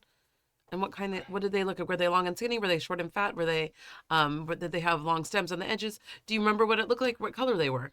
Well, she serves them to us in a glass dish, and they're broken in bits, and Is it like a fine paste, or is it more like a like it's got kind of crumbles on it, or does it have any type of she's tried many iterations. So she's experimenting with her cooking. Yes, you could say that. She's Okay. experimenting with cooking. She's experimenting with her. I'm afraid I'm Dinner gonna have to guests, get I closer guess? and find out what it is that she's got. I feel like I need to get to the castle as soon as possible. So if you stay really close to the river or the flower Yes. or the waterfall, she can't see you because she can't see into true magic. And the waterfall and the river and the flower have true magic. Is that where the Liz's went? And Yeah, Bob and Laura has pulled Gertrude off of his back and is now just like laying on it. The good bird goes, "Oh, yes. Oh my gosh, did I do anything to the Steves? It was close. The Steves got away. Because I could tell that they were here, but I had the scent, and then I couldn't follow it. There was Because they're hiding from you. oh good, keep away. I'm not safe. I'm definitely not safe. Not like this. You could just come get in the water with me, friend. Oh, would that make me safe? That's what I think so. 303 is saying. So the capybara limps over to the river, kind of like very tentatively puts like a little toe in. Ooh, so cold. And puts another one. Goes, it's still cold. And then he just goes plop and just puts his toe Yep. in, and it kind of like sinks in and kind of leans up against. This is kind of nice though. Okay, am I doing it? Am I safe? This is what safe feels like. Feels safe to me. At least for a little while till the tide changes. I don't know. The capybara's coughs. Ugh. I don't feel well. Oh, What is it you like to eat aside from these mushrooms that the owl is making you eat? I love eating roots and tubers and flower and stalk. I love a good tubers. stalk to just gnaw on for a while. Mushrooms, but not the owl's mushrooms. She's doing something strange Where did the owl feed you? Where did you have these dinner guests you talked about? at her steel castle. Oh, Do you know the way? Is she feeding all the animals there? Yes, she's gotten other capybaras there and snakes. Yeah, we And met some of the snakes. she's not happy with how her treats are working on us. She says we're not attuned or not evolved or something. She keeps saying that we're not the perfect specimens. But the Steves are. Oh yes, she wants to see us bad very, very much. 303 gets twitchy at the word specimen. like, we need Gertrude for the Steves. Oh, all right. And Bob and Laura kind of rights himself and hops back in the water and just starts kicking Gertrude around. Where am I going? Oh, to the waterfall. You want me to drain? No, the waterfall. No, it's we're friends. It's okay. The waterfall knows me, All right. Making friends with the water, 303. and this is Brooke. And he like splashes into the river. Somehow it feels like the water reciprocates you patting the water. Yeah. Oh, and so Gilbar goes, maybe, do you want me to help? No, it's okay. You should rest. You Oh, can totally stay right there. It's fine. okay. Perhaps while they're rescuing those, me and Bobby SOCKS can go and find you some food. That way you can stay here and safe. No, don't. Okay. Well, if you do, I'm gonna recover my health. But if I do, it's gonna take over me again. The madness. Whatever. So you said when you're in good health, is when things go bad. Yes.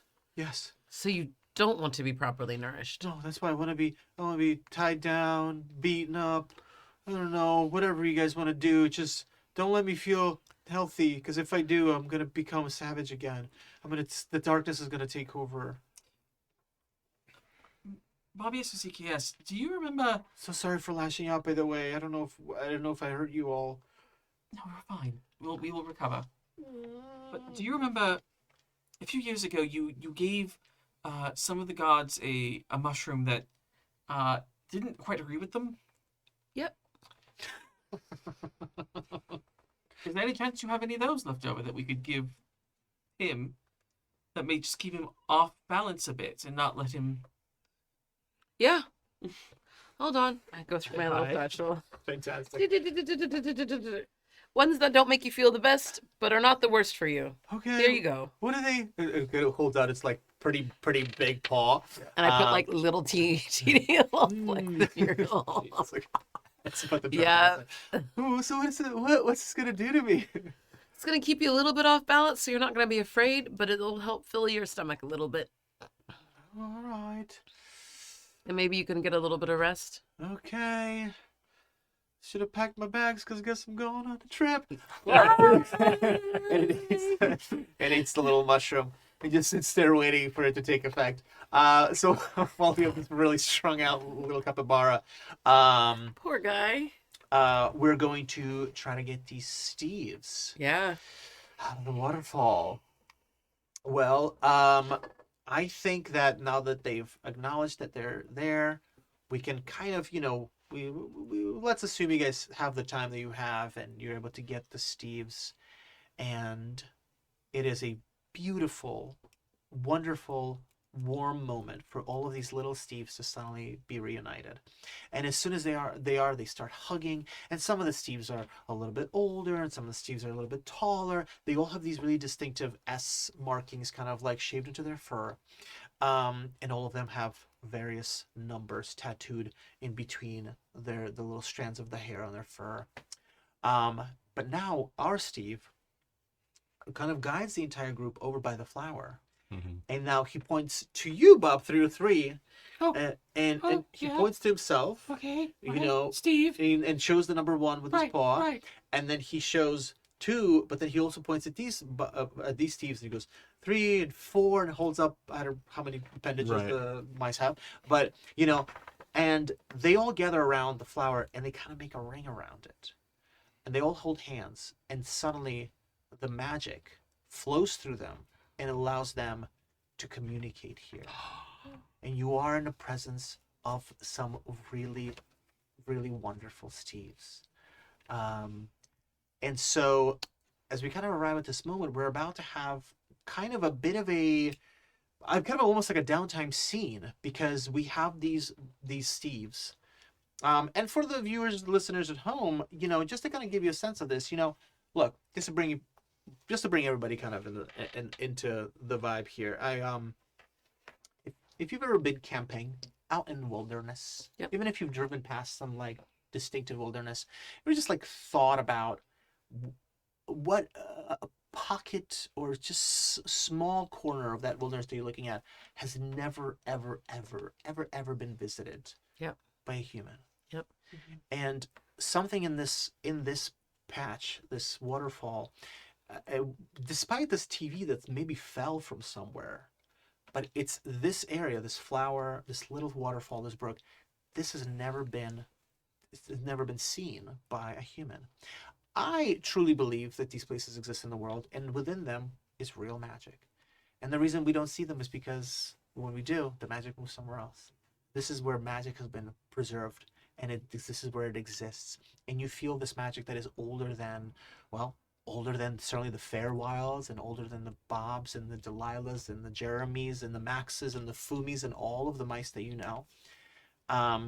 You're in this a place of true magic, and it is a place that the owl is unable to see, and those who have been touched by the magic that she uses have not been able to see. But here, the Steves, they seem to possess a unique magical affinity. They are, as the owl described them, the perfect specimen. Oh. Something about the way magic works with them works just right. Now, what that means, we're not quite sure. But here, around this flower, the Steves are... Come to this place for magic. That's what I just heard. But here, Because here, there's Steve. They are Steves. Oh God, yeah. So yeah, we're in a group of Steves. Now these are not all the Steves that were at the Owl's place. These are just the ones that are able to get out. So we're gonna meet some Steves today. As we do, let's just pause here for a second. Mm-hmm. Let's just check in, gang. We've got a lot of stuff going on. What are some things we'd want to ask the Steves? What are the questions on our minds when it comes to the Steves themselves? Let's shout them out. I think the first thing's going to come to Bob Hope's mind, because he's very focused on wanting to stop the owl, is, do you know how to get back to the owl's castle? Mm-hmm. And what you can tell me about the owl. Does it have any allergies? That we could explain. Yeah. What else do we want to know? We want to know how to get to the castle. Mm-hmm. How long they've been gone from home? Yeah. Mm-hmm. And when you say home, like from The this village of city- Steves, Oh, yeah, wherever they're from. Yeah. It's a big one. Checking in if they're okay. I mean, that's a lot. Yeah. Mentally, spiritually, do they need any mushrooms? Mm. Doing your job, working hard. Just always gotta check in. Wellness check. Yeah. Are there any more of them that escaped that they know of? Mm-hmm. Mm-hmm. Oh, more that escape. Right. That Uh-huh. got away from the owl. Yeah. Oh, I love that. Others that escaped. And other escapees in general, like Mhm. the Joey that escaped with them, Mhm. etc., etc. Mm-hmm.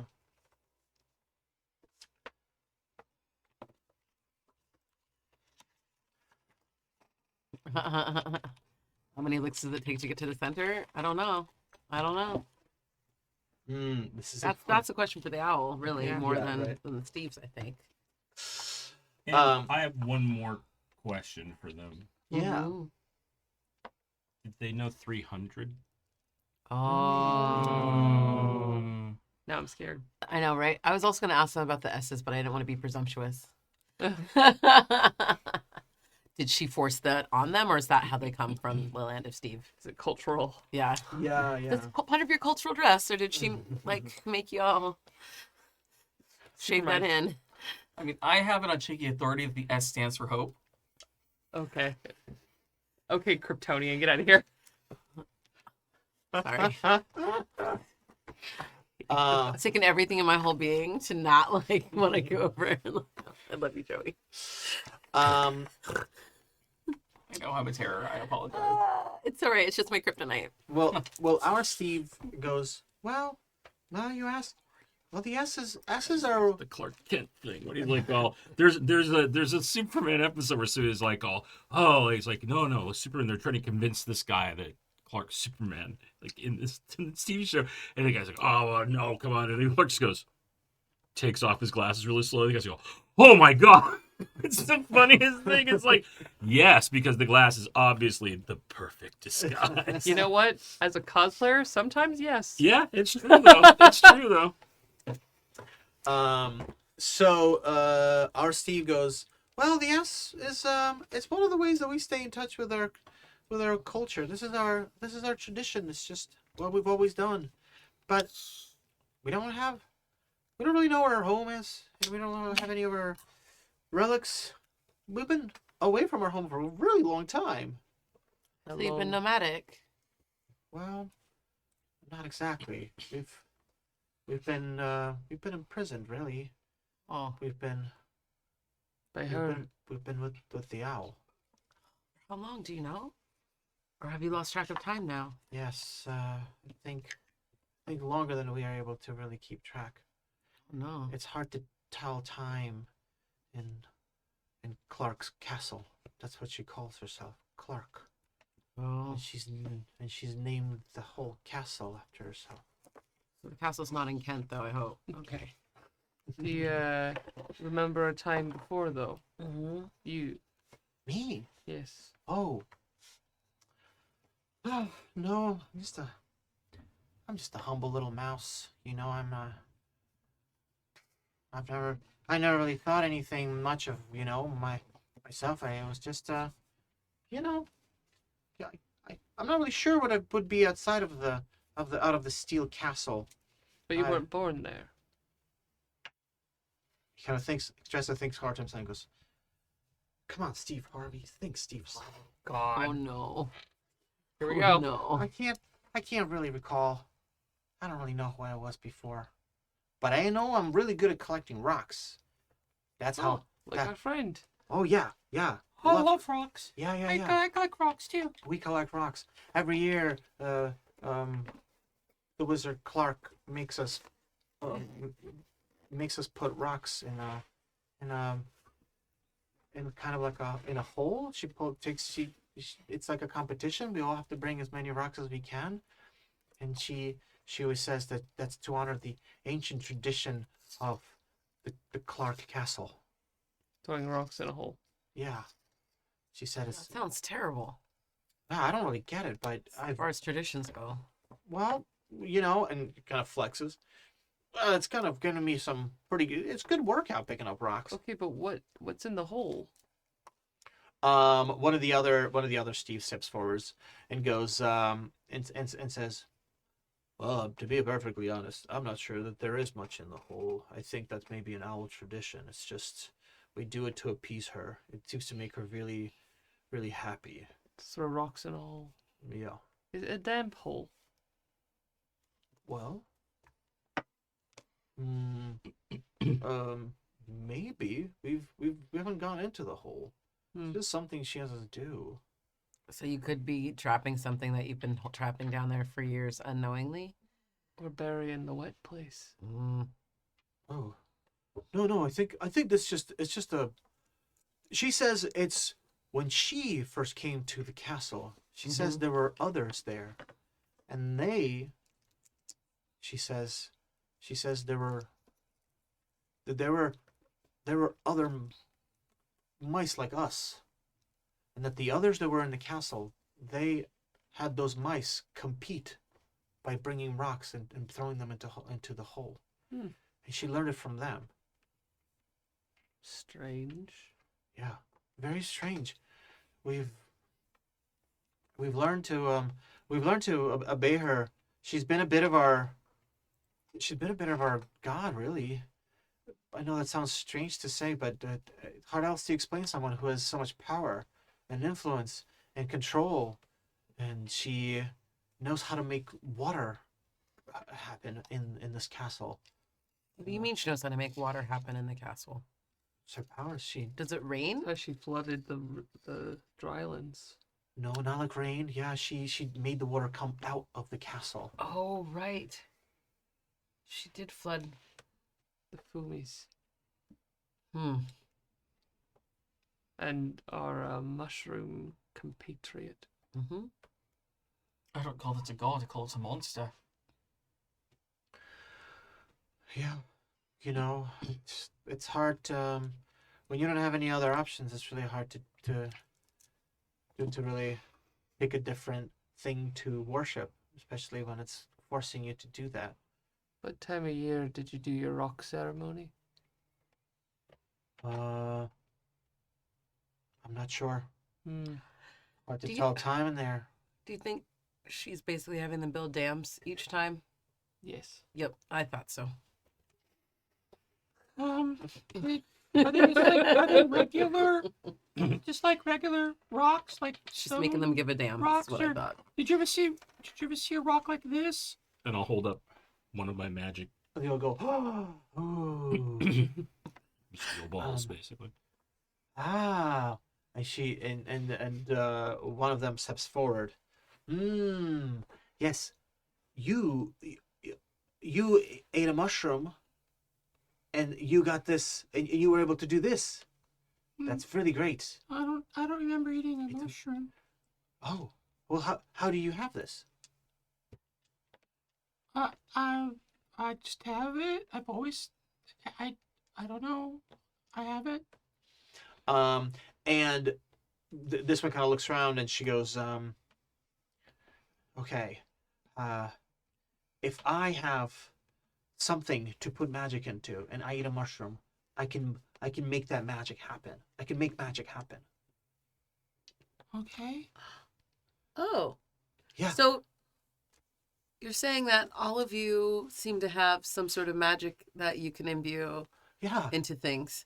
Yeah. Just like Just like You. 303. Well, is that what I mean, I just have these things. no, you do kind of a lot of No. pretty random things that seem kind of like otherworldly and magic. I've never seen anyone do what you can do, 303.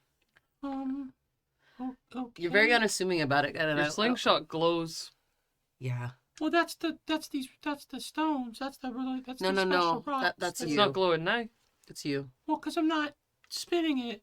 You want me to spin it? You can see what it looks like when someone who is not magic does it. Because pretty sure Lure's got a lot of great qualities. It's okay. Oh. I don't want you to get hurt. I mean, yeah, okay. His like black fur is all matted. He's just kind of like, sure.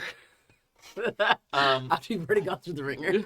One of them goes, do you have any mushrooms right now? Yeah. Oh, okay. I can show you how it works. I need something to put the magic into. Okay. Like a stone or a thing, or I don't know. You put magic in A guard fish. shoe. Yes. Oh, yes. Yes, I could do that. Okay. Okay. Are you sure? Is it magic like what he can do? Yes. Yes. All right. I don't want to start a family feud. It's for Steve Harvey. And here you go. Oh, no. All right. Takes the mushroom. All right. Somebody roll a 2d8 for Okay, me. Terry should, since Terry gave the mushroom. Yeah. Yeah. Oh, gosh. Mushroom power. Mushroom power. Mushroom. Nee. Sorry, There's a lot of other dice in there. Better not. Okay. Yeah. Dice party. All right, I got a 2 and a 3. A 2 and a 3 gives us 5. Ooh. Okay. So this mouse kind of like picks up this mushroom and goes, yeah, I'm feeling it within me. I'm feeling a good one. And she eats it. Yes. Yes. Very monstrous. Haha. Good one, Bob. Ba. Good one. Sorry, Stevenie Germanata. That's me. Hi. Oh, no. And she grabs this. She grabs this. Your have to leave Gertrude. I regret. She grabs the Gertrude and just starts like dancing on it, doing a lot of really interesting choreography, a lot of paws going up.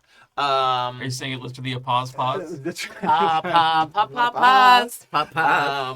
And you watch as like her fur glows, and as it does, her movements become melodic and a bit hypnotic, and as the glow of this kind of flows off of her body and goes into the into Gertrude the raft.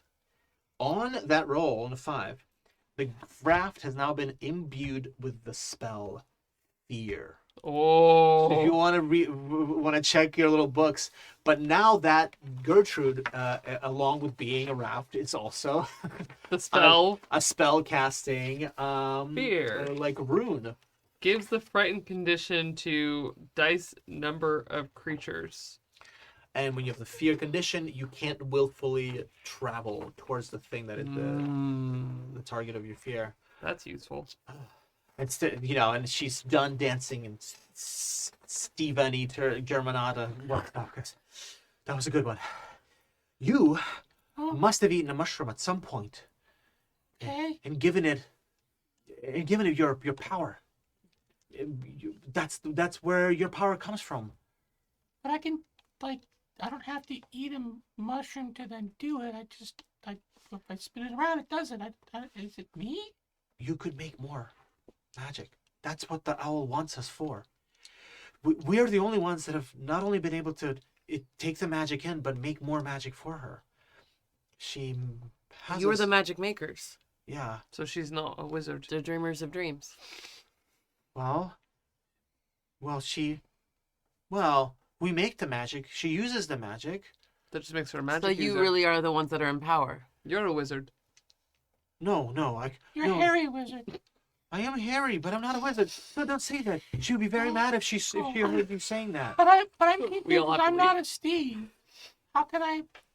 They all kind of look at each other and they go, "Yeah, you're a Steve. Yeah, Well, you've got numbers like us, and you sound like us." Well, but we're all. But he's been with us Bobs for a really long time. Yeah. The Bob 303. The Steves look at each other and they look at their own fur and they look at your fur. And, Do we look for an S on him? well, Check out my sweet S. yeah. Yeah, I'm looking at your S. I Looking for your mean, hope, actually. we're not sure what the origins of No, Yeah, we we're don't. not. 3 is, but No. in either way, fur grows back, and Wait, so they. But I'm gonna look at all their numbers. Yeah. Are they all in the what range are they in? They are all in the 300s. Are any of them 300? Give me a luck Oh, check. good question. Let's go. 300. I rolled a 5. Okay. I think you can tell now. do you Good. know Good. 300? Because I had a dream. I think it was a dream, but 301 and 302 told me that 300 was missing, but they were still in the dark place. Do you know what the dark place is? Oh, well, yeah, that's where she grows the mushrooms. And,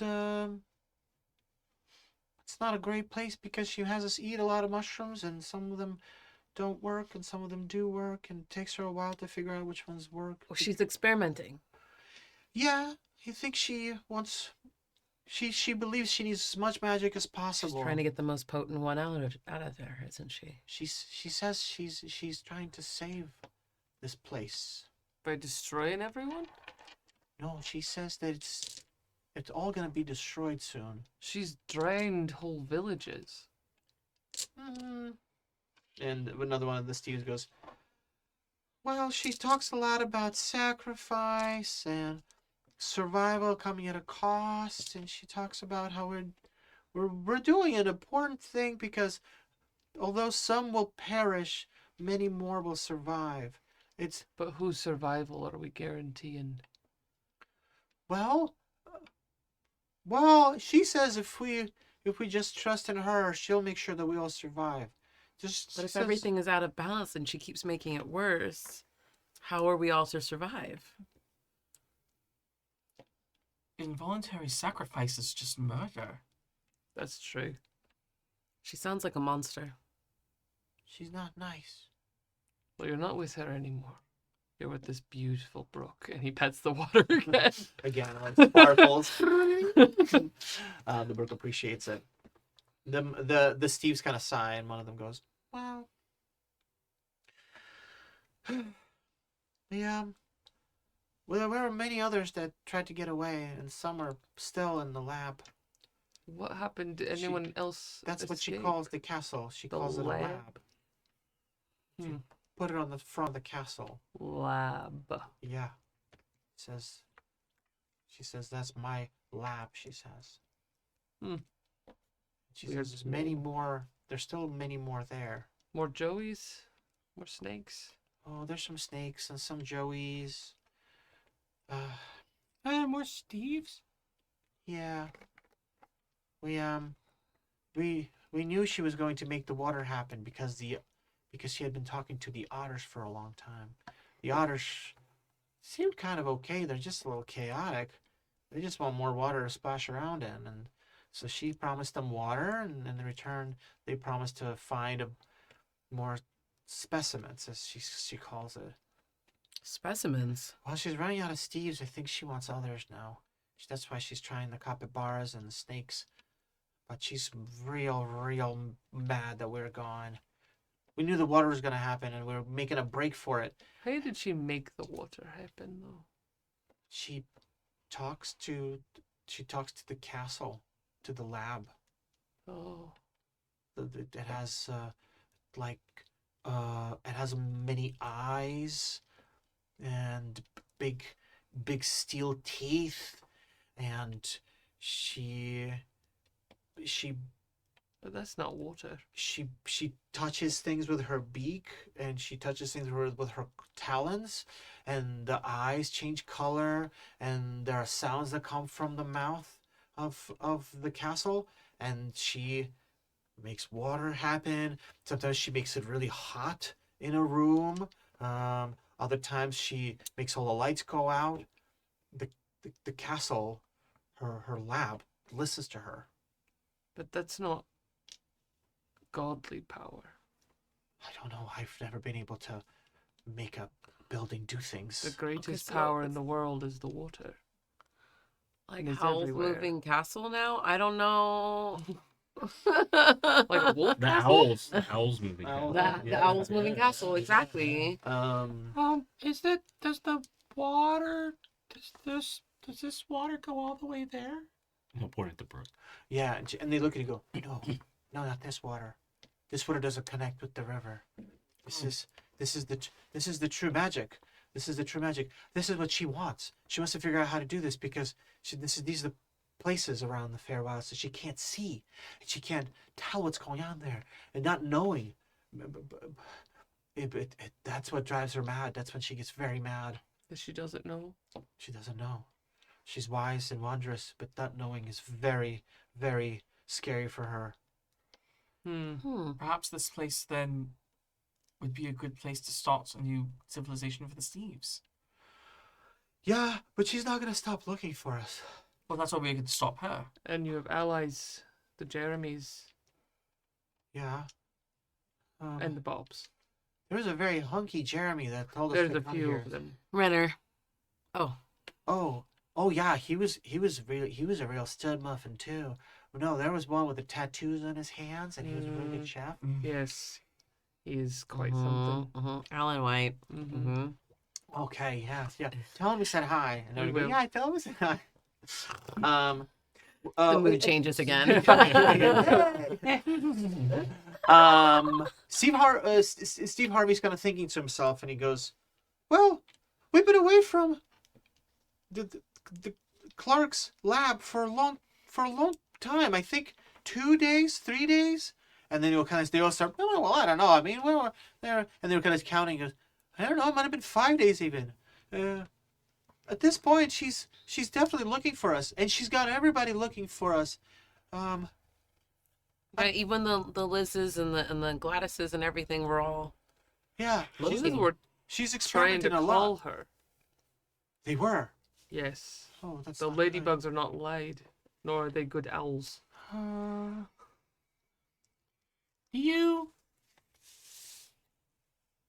But all of you have magic if you have mushrooms. Yeah, if we eat mushroom, we can make magic. So, what if we kind of like, I don't know, lure Or make her here, Oh. and we can all have mushrooms, and maybe one of us could like be out, and maybe the capybara could, or someone could, the lizard could alert her, and when she comes to, You're saying I To could one of lure us? them? we could, or yeah, oh yeah, yes I did. I did not on purpose though. But yeah, and then we could, Why is that funny? I don't then we get could, it. then we could, cause his name is Bob and Lord. Oh, your name's Lure? Sure is. Oh, that was really good. I didn't That was mean a good it, one. I didn't mean it though. But we could jump her because she doesn't do magic, and if she's not at the castle, if she's not at the lab, Oh, she doesn't have access to her castle. she can't. Well, all the yeah, magic's with us then. right. Oh, We could turn the magical tables yeah. around. Do you think we can get her to come out here and not send her Opossums or minions? otters or Henchman. Yes. another capybara or ostrich.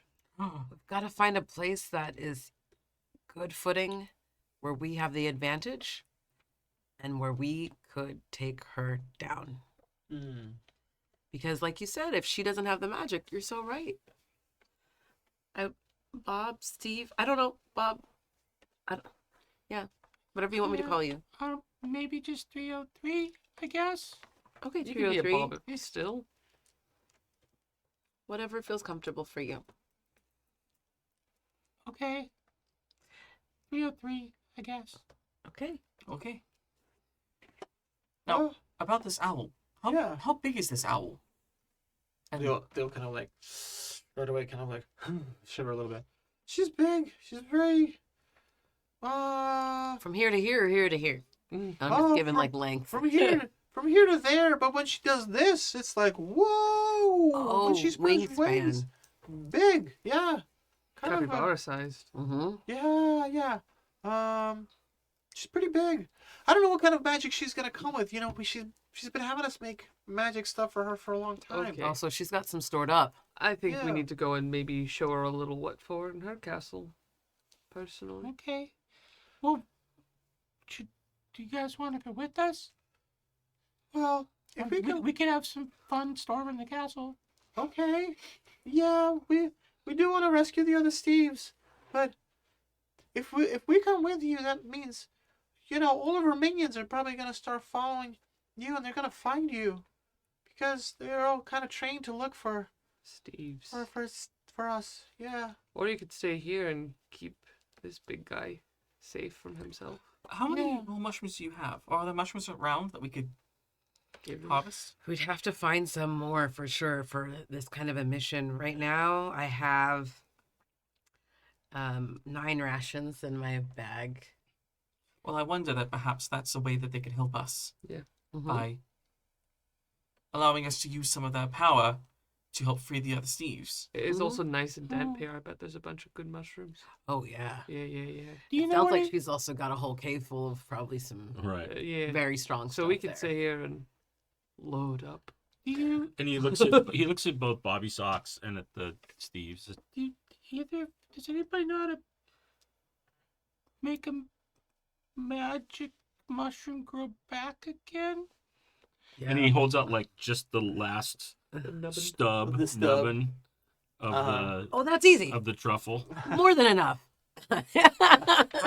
Truffle nubbin. Uh-huh. Because I had to use the last of it to find the Steves, but I think it feels like it could. Because there's magic all the in Steves it. go. Oh, one of those is a truffle. Yeah, like a talkie truffle. And they all repeat the phrase, "From whence it came, hence it shall pass." That's the way you make it come back. Once it came, so I do that every day. From whence it came, hence it shall pass. back in the ground or Came from the ground. okay. Shove it back in. On the jig. He digs so cute too. Okay. I'm gonna help put it back in the. Well, if it came from whence, from you, Yeah, it has you can to- put it back. It's a custom come Oh. hence from you. You have to dig a hole. Okay. Yeah. He also digs a hole very cute. And then he'll put the truffle in the ground Mm, and near the flower. okay. Yeah. Great. And then to get some of that magic from the flower. Great. So this is kind of like a truffle of true talk. Mm-hmm. So I think the way this is going to work, we haven't really decided how it works, but I like the idea that there's something about the truth that it has to. So I think for it to grow back, we'll say that it grows back. It'll grow back within a day. Okay, so this time tomorrow night it'll be back. Can I offer something? Yeah. It'll grow back in a day, but all of us have to speak a truth. You're right on my wavelength. I love that. Right. Yeah. So I was like, oh no. And I'm gonna also like maybe one of the Steves like has a little book that has information about like the different mushrooms. Yeah. And it's in there. Gutenberg, because he's got a little like Bible of the Obviously. different stuff. And Gutenberg, your service. Hello. CDG, they call me around. A girl in the Pacific Palisades fires. Can I say that, you guys? You lived in the Palisades and you helped a lot of people with their houses. Yeah. Fire. Shout out to Gutenberg. Steve Gutenberg. Yeah, I love that. Is everybody down for they share little truths? Hell yeah. Great. Well, so we want to plant the mushroom. Now, just sort of point of order, what are we thinking? Are we going to the castle? Are we trying to trap her here? How are we trying to engage with the owl? yeah, I think we have to go to the castle. Yeah, I think we have to go to the Yeah. castle. Okay, great. Feels like R10 built a really cool thing there, and I feel like we got to go to the castle. Well, also though, like all the other creatures are there, and if you want to save the entire empire? area, we've got to go free Yeah. them. Because if she Okay. comes here, we don't know what's gonna happen there. And who's to say someone's not going to take up her work after she's gone? And plus, then I can push a bunch of buttons and have control of the water. Oh, you want to get in that lab? I got you. I got you. Hero's journey. He wants to go to the wet place. Pressing buttons. Amazing. Okay, so some things I think honestly this is for you as the characters. I think as you're talking to these mice and they're talking about that there are you guys know that there are otters involved. There's ostriches. One of obviously the troubadour of the bunch of these Steves, Steve Martin. Yeah. Well, let me tell you. Yikes. Kind of describes that the otters have certain instructions, and they're taking the Raging River, and they're making their way wherever they can, And the ostrich has her instruction, and she's walking around, she's trampling around, stomping on stuff, and and the places that the ostrich can't reach and the otter can't reach. Well, Clark's she's taken to the skies herself, and so she's looking around the peaks of the mountains of Teeth. Look, wherever you all choose to go, just Someone's know gonna that- follow. Well, someone's gonna follow, but also if you go to one place, you know that you won't be able to stop some bad happening in another place. They're all looking for us, and if they can't find us, they want to find somebody, someone to take. And I don't know. Steve Martin's like, I don't know what's gonna happen to your homes because you're trying to help us, but we really appreciate you trying to help us. But you'll Well, have to helping you make a helps us choice. all. Also, something bad could happen with the Bobs. If we don't stop the wizard, then we know something bad will happen to the Bobs.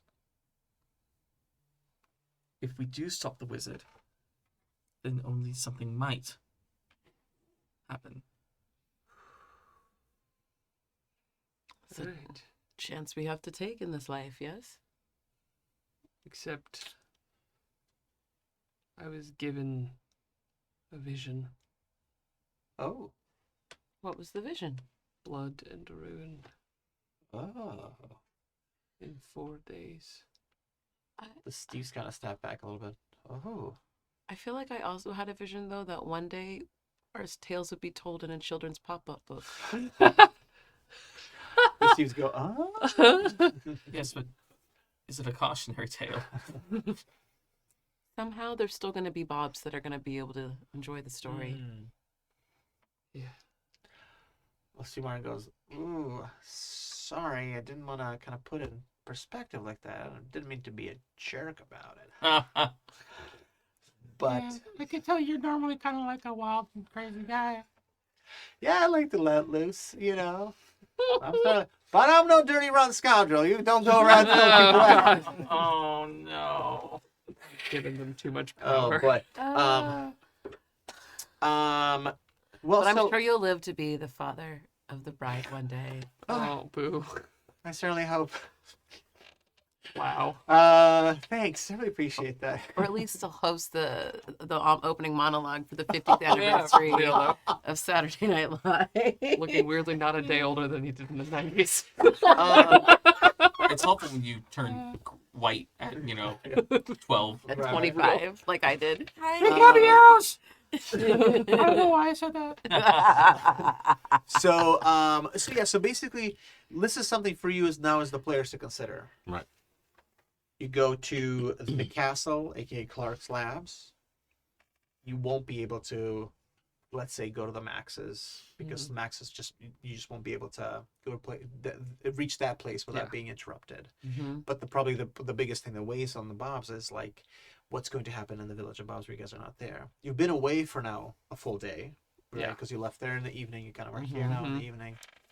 At some point, you guys are going to have to rest. Just Yeah, oh yeah. you know. Well, probably here. Probably here. Yeah. Where Safe. it's That's a good hidden and safe, safe. yeah. Yeah. Yeah. So those are some things to think about, right? And we can let that mushroom grow, that truffle grow, you Yeah. know? Perfect. Okay, let's do a little housekeeping then. Okay, first things first, let's all take a look at our character sheets right now. You all, so I think Bobby Sachs, I think you're the only one that doesn't like use weapons, right? I have improvised weapons is what I've had in my little bag. But you haven't been using I'm them? not really using a lot. Amazing.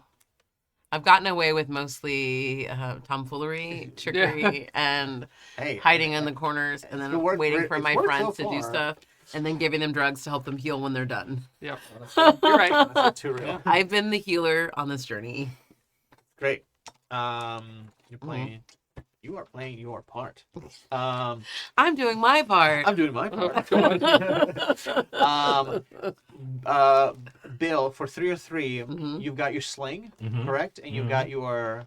So I've got my sling, and then like just a assortment of weird stuff, like my water lily mic and my ghost lantern now. What that does, and yeah, Just living that artificer life. We love Real. it. yeah, For real. and get How many my attunements? get my truffle back. Get that truffle back. So Yeah. I think you've used your sling a couple of times in the last few fights. Yeah. So give me. So we're gonna do usage. We just want to see if your stuff has gotten dinked up a little. Oh yeah, bit. yeah. Just because of the Yeah. you know, for Mechanic. a little housekeeping. Mhm. So, Bob, everybody who's got weapons, do roll a d6 for me twice to represent the fight with the opossums. 2 And 2s. 2 2s. Great. Your stuff is still tight. All good. There's not A 1 and a 6. a 1 and a 6. Okay, on a 6, you mark a usage. Dichotomy of mouse. Right. Yeah, and I had a 5 and a 6, so I'll do a usage. That's which gonna makes a lot of sense. Yeah, it's going to be 2 usages for you. Oh, 5s and 6s. Oh, Yeah, 4, 5, and 6 is a usage. Yeah. So 10 US. Gucci, and I think you lost your torch. Yes. This is the second one. Oh, listen, yeah, I only used mine once, so I still have 2 more torch. Gorge. And rations, how are we doing? I'm still pretty strong. 'cause I have had a lot. whole- Yeah, we just Three. filled up on rations, so. Yeah. And I still got my wild rice. And Gertrude Oh, yeah, I got the is right. still here. I don't have any. Gertrude. We got loaded up when we left the Yeah, Jeremy's. yeah. You didn't take. Oh, that's right. You were full up. Yeah. You're full up. Yeah. And you're like, how are rations? Oh, yeah, get it. Yeah. Little tummy grumble. Did you have breakfast, Jenny? You're not yourself when you're hungry. Hey. That's why he's Bob and not Steve. Also, okay, let's do some more fun stuff. Do you have some food, Bob Endler? I'll trade you a torch for some food. Oh, Come on, Catan. I have a torch. all I have is one Sheep fistful. For wood. Sheep for wood. The Steves Mm-hmm. point to the waterfall. and they say, "We found some things that might be useful, some relics, some ancient things." Each of you roll a d20. Whoa. This was a big little challenge here, and we found some treasure in the waterfall. Roll my tiny D20. That the Steves have brought out a 4. Another 4. So that's okay. So I don't know if that's good or not, but typically not. okay, I just had one out. Joey, Mhm. you rolled a 4. I did. Now roll for me a d6, please. A 1. Ooh. Ooh. Ooh. So there's like, there's just a whole pile of things that they seem to have like dragged out of this cave. I do like it that we like just sometimes lean back into specifically what's written down. Couple of the Steve Martin and Stefani did not drag over a big hunk of cheese over to you. Ooh. Oh. Yum. It's a good sized chunk of cheese. It will take up a slot. I think in your backpack it'll just be like a chunk of cheese that sticks out. Gertrude's size chunk of cheese. Yep. We love a wedge. You also rolled a 4? Yep. So give me a d6, please. 3. 3. We don't know what this thing does, but it sure is shiny. And it takes 2, and they bring you over this like chunky jewel pendant. Ooh. It's so shiny. These are all the wheel of cheese could be consumed, You but probably also look it's so cool worth with a little gold chain. it's I'm worth sorry. 100 pips. Your Whoa. jewel pendant is worth 400 pips. Jeez. Ooh. Bling blow. Loaded. Sucks. I rolled a 16. Ooh. Okay. Roll me a You know what? Here's what I want to do. Okay. Roll me a d6. 3. Ooh. Okay. And one of them goes, "This seems like a strange stone. It's not like any stone we've ever carried or thrown in a hole. This is a weird stone." And they hold up like it's like a chunk of what seems like maybe onyx, but then it has these strange streaks of green and blue and purple, and they kind of shine, and as you hold it in your hands, kind of vibrate a little bit. It's a stone. It glows a little eerily glow, and it is a particularly unusual treasure. It will be worth something to a particular collector, someone who perhaps is fond of strange mysteries. It's valuable to someone who understands its value. I'll give you a torch for it. That's That's a really nice looking stone. Love you, torch. And roll us the d20. I did. I'm either terrified or overdreaded because I got a 20, which is not always really good Okay, great. on my little teeny die. Yeah. Okay, here's what we'll do. Roll us a d6, please. My other little teeny dice for this one. A 3. Ooh, okay. Okay, and roll another d6. Ooh. Okay. A little bigger die. 3. Okay. Great. All right. Wonderful. So you rolled a 3. Sorry, now roll a d10. Oh my god. I'm triangulating here. Okay, math is mathinins. Math is mathin'. 6. Cool. Steve Gutenberg. Roll a will save. Oh, that's perfect. Well, I will save. Now. Steve Gutenberg goes, "I found this exquisite water-worn glass sword." It gives you the sword, and it seems to be, it has this beautiful ornate handle, and the stone on it is like this translucent chunk of glass. just so finely carved and sharp. It's considered a medium sword, so that means if it's held with 1 paw, it's a d6 of damage. Held with 2 paws, it's a d8 of damage. And this thing, damn, this is like really kind of tracking here. You can hold your breath underwater for 1 turn. Well, there's a lot of water vibes in this game kind of coming together. I love that. Okay. So you all got some treasure that you guys can trade in for stuff. Yep. So perhaps we may make a quick pit stop at some little community nearby. But yeah, we've got a bunch of treasure. I think he's like looking at this tree. He's like, oh. He just reaches his back. He takes his torch, just goes, and just drops it, like to find a place for the sword. Since no one, like he kept trying to trade it, and he's just like, I guess I don't need this. I have and he's enraptured. Oh my Great. god. All right. Just gonna Love take it. that. All right. up The those. Steves are so excited that you guys love the gifts. They're also really excited about thinking of I've ways got how they can help. laminated. Okay. So, we've established that with us here is Steve Harvey, Steve Martin, Steve Aniger Germanata, Steve Gutenberg.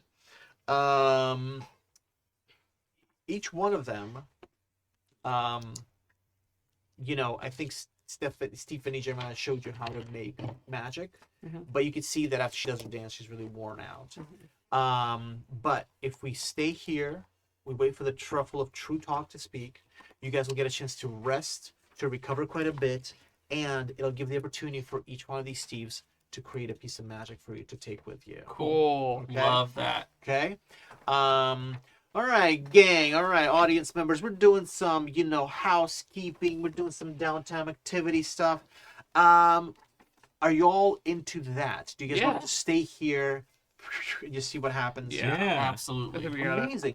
Okay, folks. Let's all flip over to, resting and recovery pages just to see how much we can recover here. So, a long rest takes one watch. Full rest takes a week. Okay, get back in safety. So we're all gonna be able to take a long rest, which will restore all HP. If you're already half full Hooray. HP, you'll be able to restore a D6 to an attribute or score. Does anybody have any attributes or scores that have been Yep. impacted? Yeah, but I also have low HP, so Finally. gotta do the HP. Good. But it's only good, 1 damage good, of strength, good. so I'll be okay.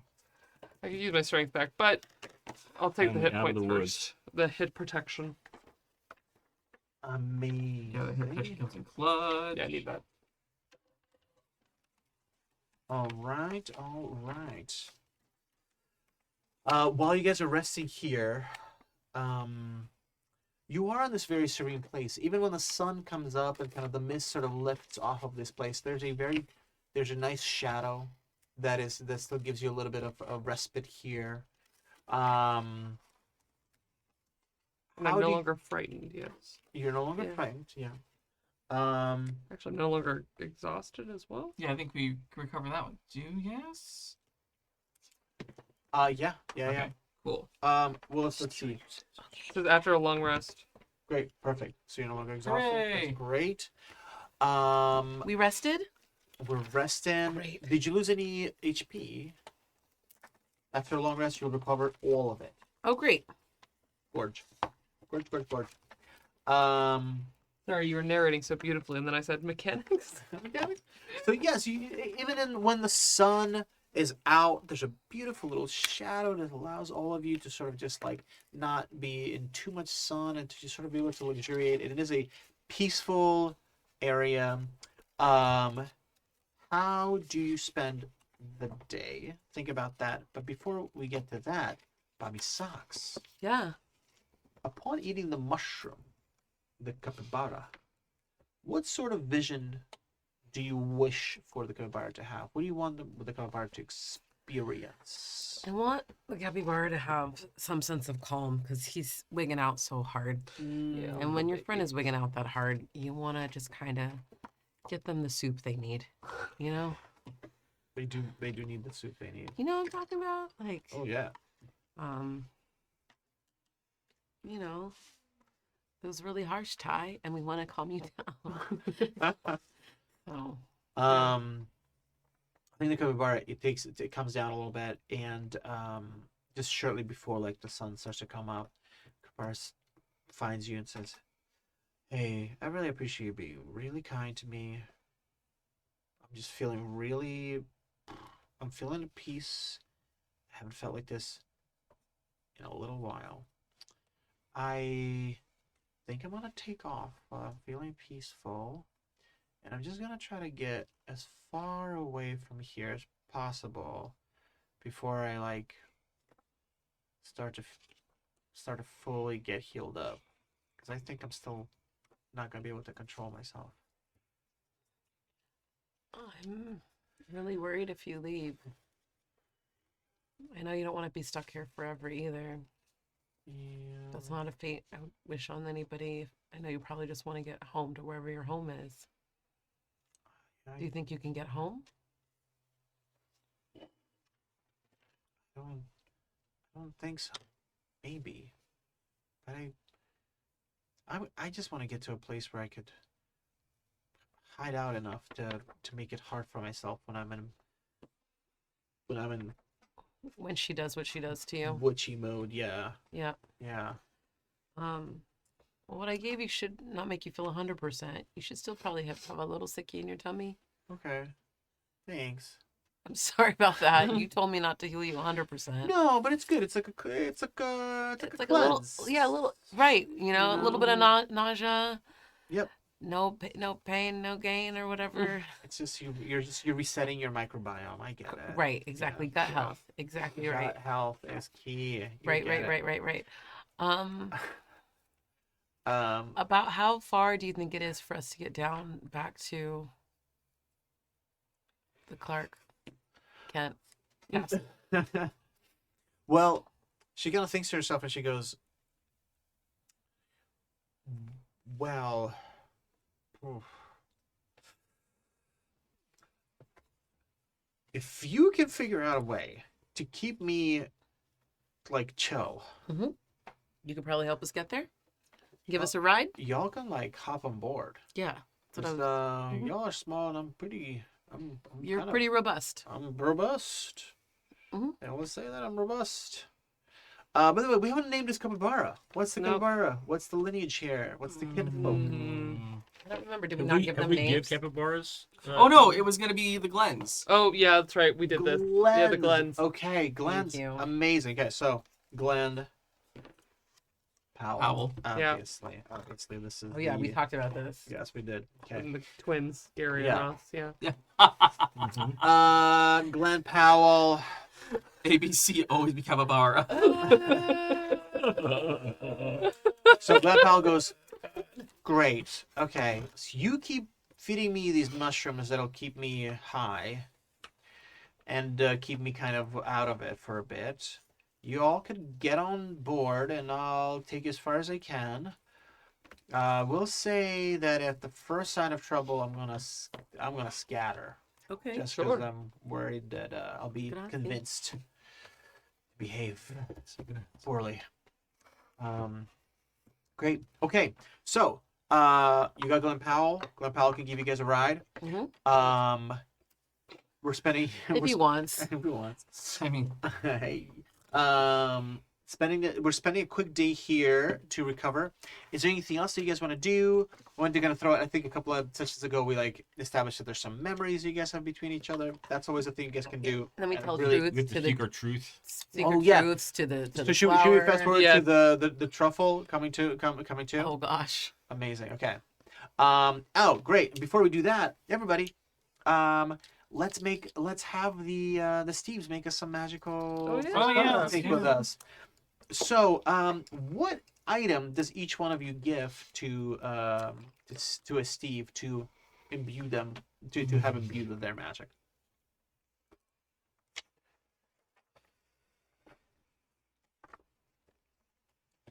I think. Oh, I'm torn between my sword and my armor. Ooh, I think I go with the armor. cool. I think what I did in the downtime was we were resting was I've been what's the word for not engraving? You don't engrave leather. Tooling. Tooling. Or I've been emboss. tooling. Emboss is the word I was thinking, Yeah. but also tooling. Different scenes on the armor of our adventure so far. Oh, that's So, like, cute. there's a that's moment, cool. there's a little thing of like little mice dancing, and then fans. there's the capybara and the TV. Like, it's these little scenes of what's happening to us so far. Oh, This is amazing. how the book got made. Yeah. Singing Yeah. moles. They've used illustrations Yeah. from the Like, old leather. damn, who was the rights to this IP? This is like Incredible. Oh, that's beautiful. Okay, fantastic. Yeah, okay, so you're gonna give him your armor. Mhm. Love that. Lure. I think it's got to be the hook arm. Ugh. Mhm. Trusty, always at his side. Great. Yeah. Some magic to do. What about for socks? My spore mask. Mmm. Cool. Yeah, hell yeah. Oh, Put fear in that too. yeah. That's already fearful. Real. Looking like a little plague doctor. Little mouse And doctor. Can Steve Gutenberg teach me how to recharge my missiles? Steve Gutenberg? Yeah, because I have the magic missiles, but we've never talked about how they recharge. I don't think he knows, but maybe they can teach a mouse to fish as opposed to just like teach a mouse to recharge. Yeah, yeah. Or does it need to be a new thing? No, I mean, I think the way they're to be recharged in the book is kind of a fun thing for a mouse to try to accomplish because you have to throw it off of a really great height. Yeah, It's yeah, a yeah. waterfall here. Yeah, I mean, it actually kind of works because in my mind, they actually like store kinetic energy, Yeah. and then by doing this, it like spins it up and releases it. So having to drop it, and then when it hits, it like basically Yeah. stores up that terminal velocity of that. So, okay, then I have an idea on how to do that. Okay, great, yeah. which is terrifying. Which is Yeah, great, but which I I love. can definitely think that Okay. Steve Gutenberg takes you through the process. Okay. I guess. It's the thing is like it's almost like I don't know how I have things I don't know how they work, Uh-huh. right? And it's like I don't know if they know what they are and if they're like, oh, we can tell you how that thing works, so I can actually use it as opposed to rolling the luck die, Yeah. right? Like do they? And I'll just show them like, oh, so I found this lantern, and I found this. There's this water lily microphone, and then I don't know what they. Yeah, yeah. Oh, good. This is perfect. Steve Gutenberg goes, oh, yeah, well, that's one of mine. Guilty as charged. Which one? The The water lily. Oh yeah, Oh. Yeah. it was making people dance and do whatever. I the guy think the if otter was saying. somebody's got it in their hand and somebody's making music and kind of the more noise you make around it, the main thing is, well, it's powered. Just kind of want to imbue it with a little mushroom magic. So this one you're gonna want to plant it, but want to eat a mushroom first, or plant a mushroom with it. You want to eat the mushroom so you can sing into it, or you could plant it with the mushroom. However, whatever you have time for. Okay, Yeah. and then you can and then you just say stuff through it and people do the stuff. Well, you say something through it, and people might do something. Oh, okay. But if you have somebody else say something, that'll have even more likelihood that they'll do what you'll want them to do. Okay. Yeah, it's like everybody, it's time to grab a rock and throw it in the hole, and if you can make that really loud, suddenly you're like, Yeah. oh, all I want to do is throw a rock in the hole. Oh, I And- got it. Everybody makes other people do the thing. Yeah, You do- yeah. Okay. All right. Yeah. It's not necessarily it's going to make them feel bad about it, but so long as they're doing it, they're not going to really be thinking about anything else. Yeah, the otters were doing it to make all the Jeremys dance until they almost died. Oh. Oh, that's a bummer. Yeah, I won't use it for that. Okay. Um, Maybe I could tell the owl to stop flying when she's in the middle of the sky. That'll be fun. yeah. Sorry, that's mean. Yeah, it is. and so I'm gonna look for a mushroom to plant because I want it to work on its own. I don't want to have to eat a mushroom because then anybody theoretically could use it. You could Great, throw it great, somewhere. great. Okay.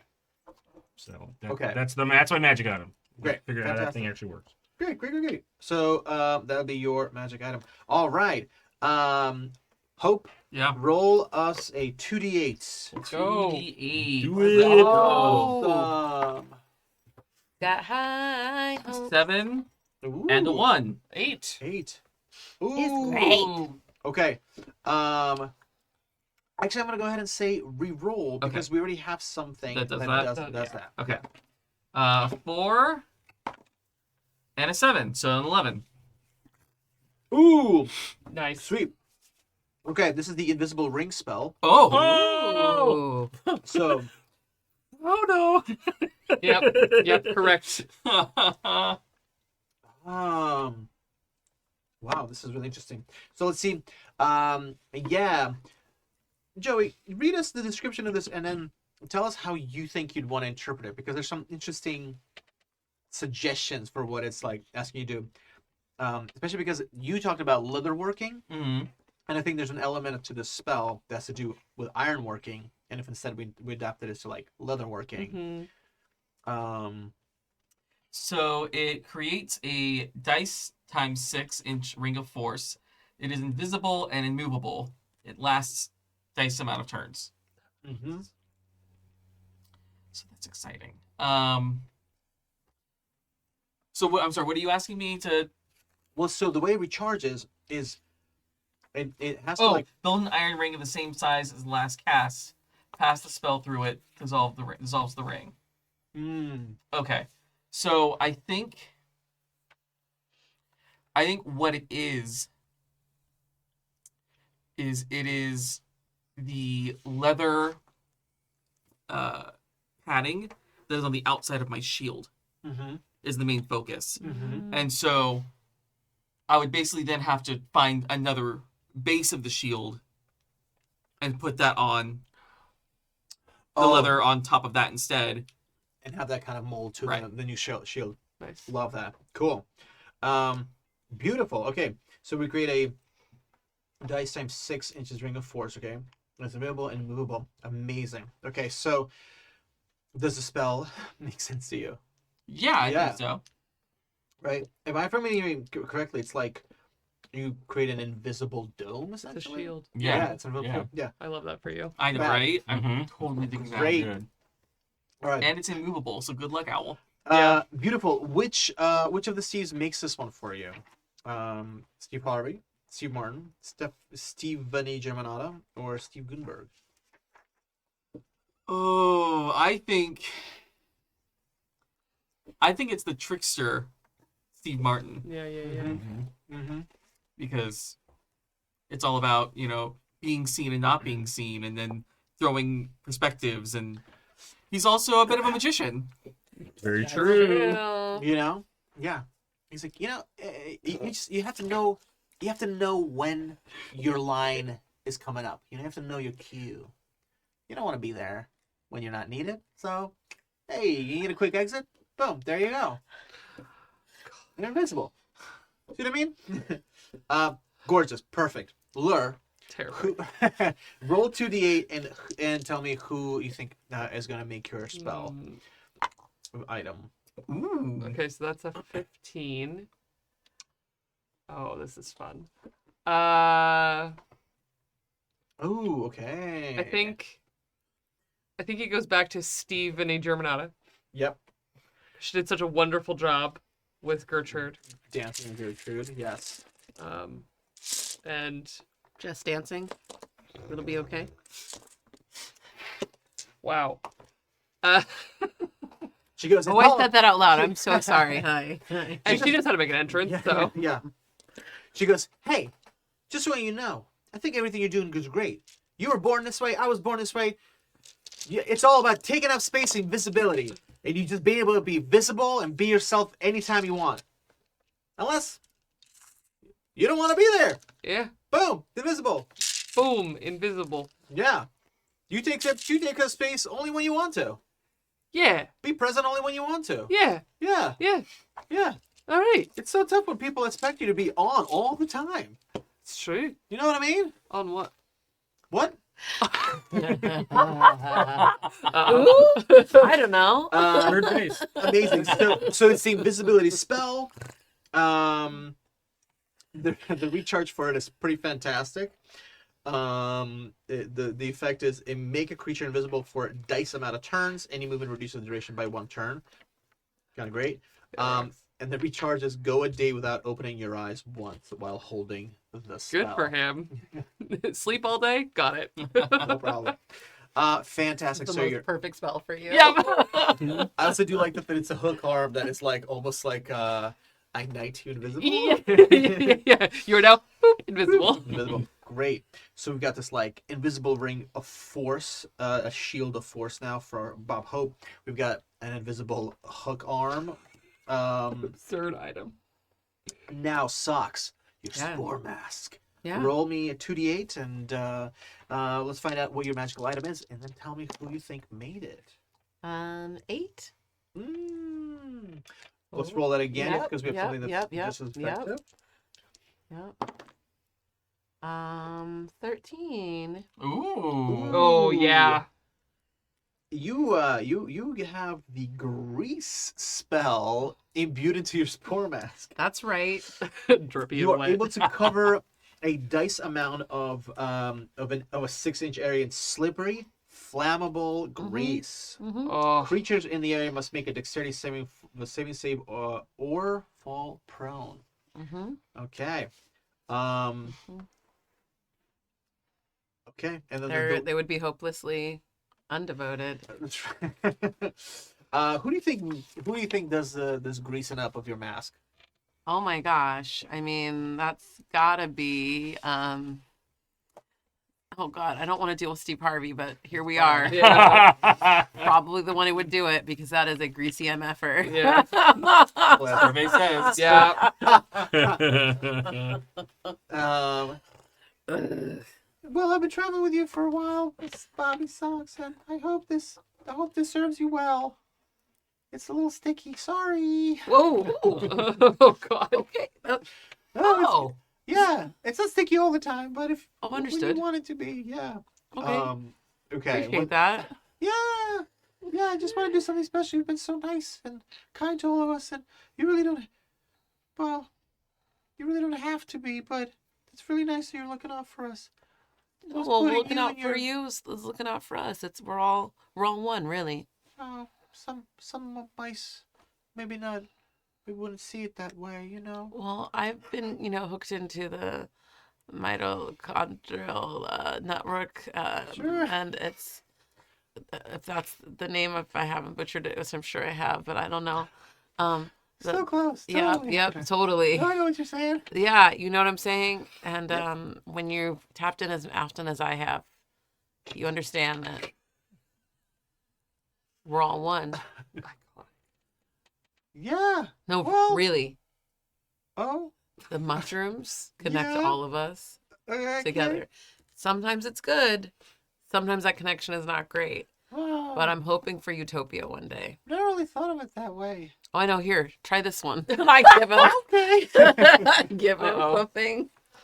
Good. He's very trusting. He just pops. Yeah, He love that. kind not of looks even above thinking for you about for a second. Is that cool? Yeah. Have a fun Yeah. trip. Pack your bags, baby. Okay. Well, I didn't bring any bags, so That's okay. You know how You're gonna need bags where you're going. from what I understand, that is called a magic mushroom. So yeah, like the mushroom is magic, and you're gonna get fucked up. Just go ahead. Oh, well, sure. Sounds fun. Pops the mushroom. Fantastic. Okay, you've got the grease on your mask. Love that. And you've got this water lily. So just to clarify, the way you're going to use it is you're going to consume a mushroom and then use it. Is that how you? No, wanna I'm do it? going to plant it with a mushroom, Plant it with so a mushroom. it can be used. But then if somebody else had to use it, they could use it, right? Is that? Because it's either I eat the mushroom and only I can use it, or Exactly. I plant on the yeah. mushroom and then anybody can. Exactly. Yeah. You Right. sort of plant it and it's sort of just kind of Right. infused with the Yeah, mushroom. yeah. So let's just say you did that. It's sort of like earlier on, so that the truffle has come to be, and the truffle has bubbled up out of the ground, Right. pushing its way out of the soil. chunky little bits, the pungent smell, it's suddenly glowing. The truffle of true talk has been rebirthed. And with it, this water lily that almost looks too precise to be natural. Just the leaves are all just exactly the right size and right angles, and everything is just pointing in all the right direction, like it's just been hand drawn. Ooh. And you can easily pluck it. Do we have to give the truffle the truths now? Now that it's grown? Wow. Well, we have to give the truths while it was growing. I think. Oh, okay. That was the Wow, gang, you guys are loaded, rocked, and ready to go. The Steves look at all of you and go, well, it's been really nice to have this respite, and really appreciate that you're willing to put your whiskers on the line for us. Yeah. Do you want us to stay here, or do you want us to come with you? I think they should stay here. I agree. Yes, if the... Hey! What? I look at our Steve. Yeah, hey, Steve Harvey, hey. Is our Steve Harvey? Yeah, I've been Steve Harvey this whole time. Oh, I didn't realize that. Okay, sorry, never mind then. Do you want to? What? You should. Maybe you should stay here. You really? I mean, I don't want you to get hurt. Well, if you think so, okay. Okay. Cause I like you a lot. Yeah. In the truffle, like glows Oh. a little bit. Oh. Yeah. Like a lot. Oh. So you should stay here and be safe. Okay, goodbye. like super awkwardly. Yeah. As you turn away, you walk away. You get like a stiff tug, and Right. He's holding your tail and he's going, I like you a lot too. Oh, okay, that's good. Okay. Okay. All right. Goodbye. Okay. Yeah. Oh my god. And he's like, and he shakes it, but like for like an awkwardly long amount of time. Yeah. Yeah. And he starts shaking your tail as well. I can't feel that, but sure, yeah. You two should kiss. I know. I love it. That's so cute. so It's cute. so awkward and cute. Okay. Then you guys are going with Steve's. The capybara is tripping. Glenn Yeah. Glenn is solid. He's like, oh, I will take you Alright. to the edge. Maybe not the edge. Let's stay on the right. Of where the water is. Oh, yeah. That's perfect. That's where we're supposed to go. We'll go to the edge together. I'm afraid that he's not saying the same edge we are. Nope. I think he maybe went too far. I think Glenn's close to the edge. I just think maybe I have been a mushroom this whole time. He Oh, got too no. close to Steven. He's on the edge of glory. You know, because what you were saying before, I ever heard the whole thing about you us being together. The network. and the one. Yeah. Okay, hop aboard. Choo choo. Here it comes. Choo choo Yeah. what? There's no grass. Pardon me, boys. At Chattanooga choo-choo. Oh, hell yeah. All right, let's hit the road, folks. Sorry, pardon the bumps. Here we go. And kind of like leans down, allows you guys to climb on top of Glenn Powell. I sit right on top of his head. Oh, yes. That's so fun. Just like, boom. Amazing. The Steves are kind of weeping and waving, especially Steve Harvey can't stop waving. At Bob 303, all of you guys are on top of Glenn Powell, as is proper. Yeah, we are. And Well, right up in here. where are we heading off to? Are we headed to, like, as far as Glenn Powell remembers to go to Yeah. get I think to this is our the best vessel? chance, yeah. Yeah. Mm-hmm. Fantastic. Before the drugs go too hard or Yeah, wherever yeah. he Goes too remembers. well, yeah. He's gonna have to tear through the woods and along the shore of the raging river, along some of the smaller peaks of the mountains of Teeth, to take us to where once there was the Valley of Dust that has now been flooded. Let us not forget that along that flooded valley, there sits another castle, within which resides a curious mouse who knows a lot about wizards.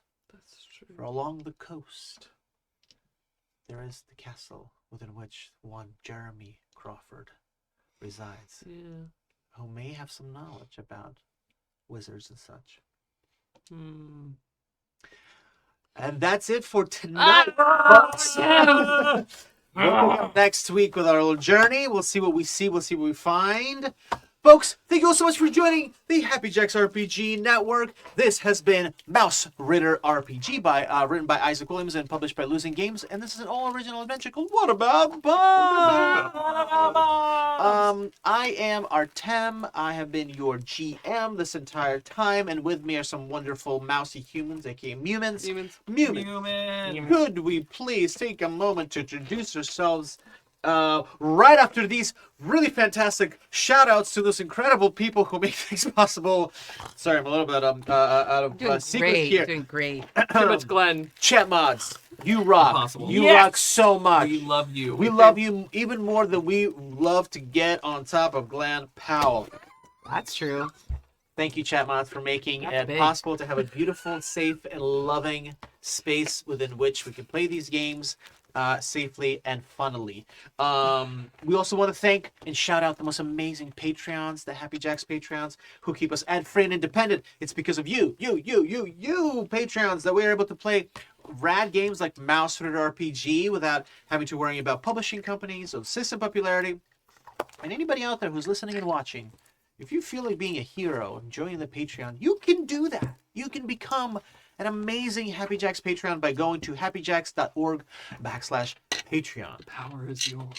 Thank you, mods. Thank you, Patreons. And now, my dearest humans in the studio, starting on this side now, kick us off, Bill. Hey everybody, this is Bill Roper, he, him pronouns, and you can find me on random social networks very occasionally at Bill freaking Roper. Not only do I play this amazing game on Tuesdays, but on Wednesdays at 1:30 p.m. Pacific, 4:30 p.m. Eastern Time, you can find me on the Severed Studios network as we continue our adventures through Exandria.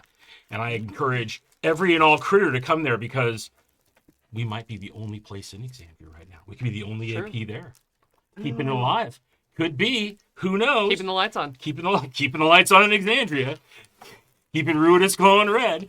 That's us. So coming over, it's amazing. I think we're on section 112 this week. Wow. So And if I may double up that shout out, I actually mentioned this last week, but I started listening to the Rolling in the Nether Deep. yeah. There's a great moment where you there's like a little fake out with a spider tattoo. You're accused of cheating. Oh yeah. It was like a Yeah. real- Oh my I'm like, God, I'm you're like, like this is so good. early. You're so I'm like, this early. is gonna come back. Yeah. Oh yeah. like, That was earlier. and boy does it. That's a yeah. whole theme. That's a whole And theme. there's a pie eating competition. Look, That's right, yeah, and that's Yeah. great. So the first whole section, Rolling in the Nether Deep, is based off of the official module that was put out by Critical Role, and we actually finished that entire thing, and now we actually are in kind of our season 2, which is few and far between, which is us continuing our own journeys, because I want to say my co-players made incredible characters with unbelievably rich backstories that amaze me constantly, and now we're getting to delve into all of those things. So that is fantastic, and we've had most recently some very sexy encounters with a very buff centaur who is Okay. Hello. super hot. whoa. He You is had me super at hot. Buff Centaur. Yep, Okay. big fan. Yeah, giddy up, cowboy, Okay. or horse. I play one of those. Man. So yeah, there you go. That's it. And you can also, I'll talk about it in great detail, but keep an eye out over on the Emporium for the Wayward Gamer. We have a big culmination event that's happening over the next month, where the main cast of the Natural Ones has this dual assignment to defeat basically a dire dread lich. And half the group, with all of us that have been guest stars on the show, are teaming up with the main cast members, and there's this big, now massive, finishing 2-part event for the storyline, where half of them, I'm not on that team, has to burn down this basically mimic house, which is the soul cage for the Lich. Oh, okay. While the rest of us have to go beat the Lich, and I'm a little terrified. That's scary. But yeah, it is. It's a very big, scary event, and it's great. And this is a multi-season thing, and it's amazing. And Jay's amazing. And any support you can throw by listening over there is great, because he's gone through a lot this last year. So that's great. And thank you all for listening, and we love you. And I'll pass it over to the Terry Gamble. Oh my gosh, you guys. Still the Terry Gamble. That's me. Beat the other one. I ate her. I ate her up. Terry Gamble, they, them. You can find me all over the internet. I don't know, just hanging out, doing things. Podcasting mostly. Every week, new episodes of Horror Movies Survival Guide. Episode like 404, I think, or something like that right now. That's a lot. So good old back catalog. If you want to smash through that, please do. What's coming up this week? Oh, we just did Abby from 1974. It's like Black Exorcism starring William. Let me think. Oh, the guy who played Blackula, who's incredible. Also in this. So it's like Blackula meets The Exorcist in 1974. Whoa. Yeah. Wow. It's everything you want in a blaxploitation / like random wonderful, especially watching it right now, considering everything that's going on with like Christianity versus like other religions, maybe. I don't know. A conversation. Very relevant. And a bunch of other great stuff coming up. We also have a really great conversation coming up this month with Mallory O'Meara. I think that's finally dropping, that we're interviewing her for Horror X with the George A. Romero Foundation. Mallory O'Meara is an incredible author, does an amazing podcast with Bria Grant. Actually, 2 podcasts now, because they just premiered another podcast because they don't have enough. They've been doing one for like 10 years called Reading Glasses, which is where they, read different books. They're doing an offshoot there where they're reading smutty books now, too. Nice. Gotta love it. But not only do they read books, they also both write a bunch of stuff too. So it's very cool. I'm excited to have a conversation with her about everything horror, and David Lynch, hopefully, because we just all went to see Wild at Heart this last week on 35mm at the Academy Museum. Incredible. Lovely. Anywho, lots of fun stuff there. And that's what I have for right now. So that's the current things, and hopefully perennial things. You can go back and watch those things and listen to those things at any time at Horror Movie Survival Guide and at Horror X on the George A. Romero Foundation Network on YouTube. Yay. Yeah. I pass it on. I give this to you. Oh, goodness. Hi, everyone. I'm Kai. I use he, they, and she pronouns. You can find me all over the internet as Estelle of Imladris. It's always my treat being back playing Bob and Lure. But for the rest of the week, I'm going to be all over the place. Tomorrow is the world premiere of my solo streaming adventure.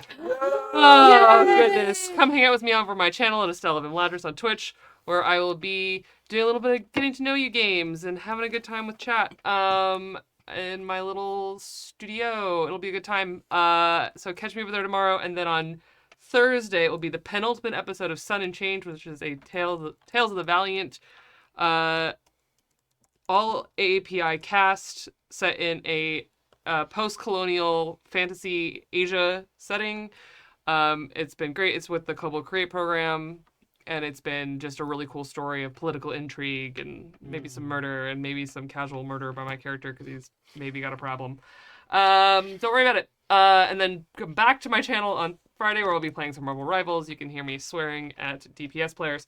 And then you can find me on Saturday back on the Chaos Protocol over on Transplanter RPG, which is an all transgender, people of color led dark fantasy actual playset in a non-colonial and anti-Orientalist multiverse.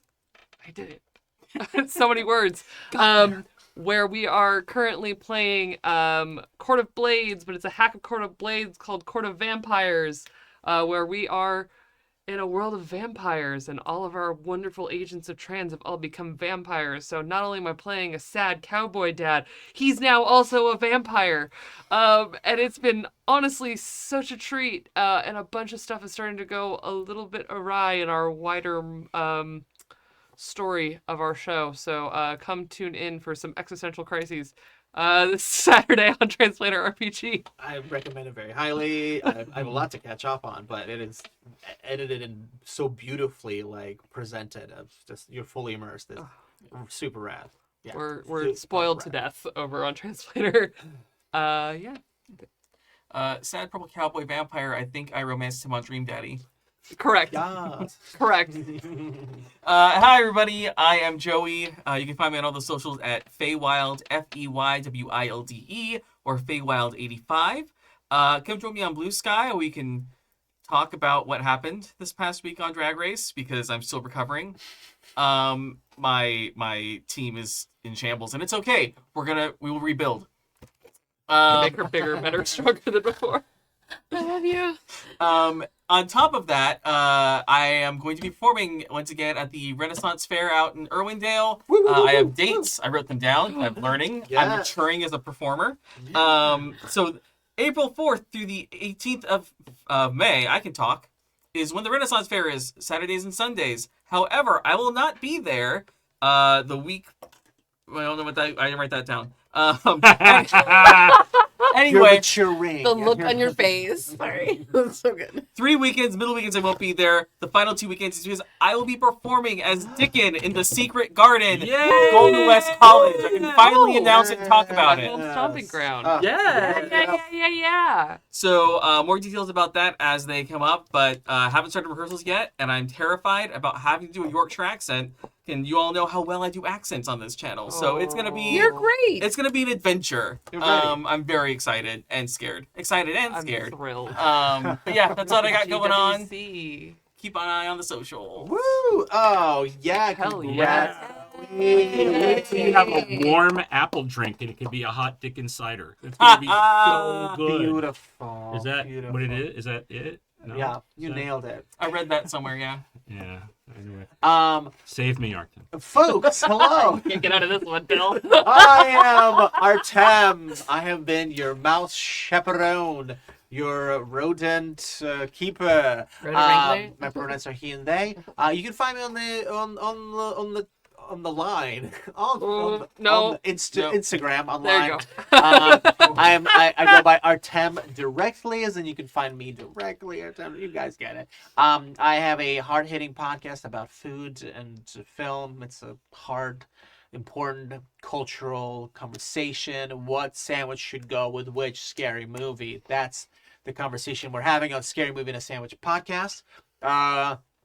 Lots of good episodes that you can find it on YouTube. You can find it on Spotify or anywhere you find podcasts. We have an episode coming up about speaking of David Lynch, the late great David Lynch. We did an episode on The Lost Highway recently. Oh, nice. It's pretty trippy. So really excited about that. What else? Shout out to lots of fantastic gaming communities in LA. Story Games LA, wonderful Day Gamer Society, wonderful. Shout out to my Discord, Mutants Casually Crawling. What's up? Also, just a shout out to, nerds in general, okay? I was at a beautiful wedding this weekend. Lots of love to Mike and Marnina. And I happened to wear a D20 sided dangly dice. And somebody was like, I like your dice, and I was like, sweet. And now we're planning to play games, which is That's how it works. Look, wear your freak flag and meet the freaks that you got who match your freak. Yeah. The freaks that match your freak. It works. Be proud of who you are. Love who you are. We love who you are. Yeah, lots of love to everybody out there. We are Mausritter RPG. Man, I feel like I'm just vamping for my own sake now. Eating it. Like I'm this? feasting. I'm Like feasting. this? Yeah. Yum, yum, yum. That's what Kai's doing later in the week. Oh, God. Oh, okay, yeah. That's true. I Well do done. vamp on Saturdays. Listen, folks, such a pleasure to be here. Thank you so much for joining us again on Mausritter RPG. We've got just a couple of sessions left. We'll see you here next Tuesday. Until then, stay brilliant and stay bold and stay Bobby. Ooh, Oh, bye. bye. Bob and weave.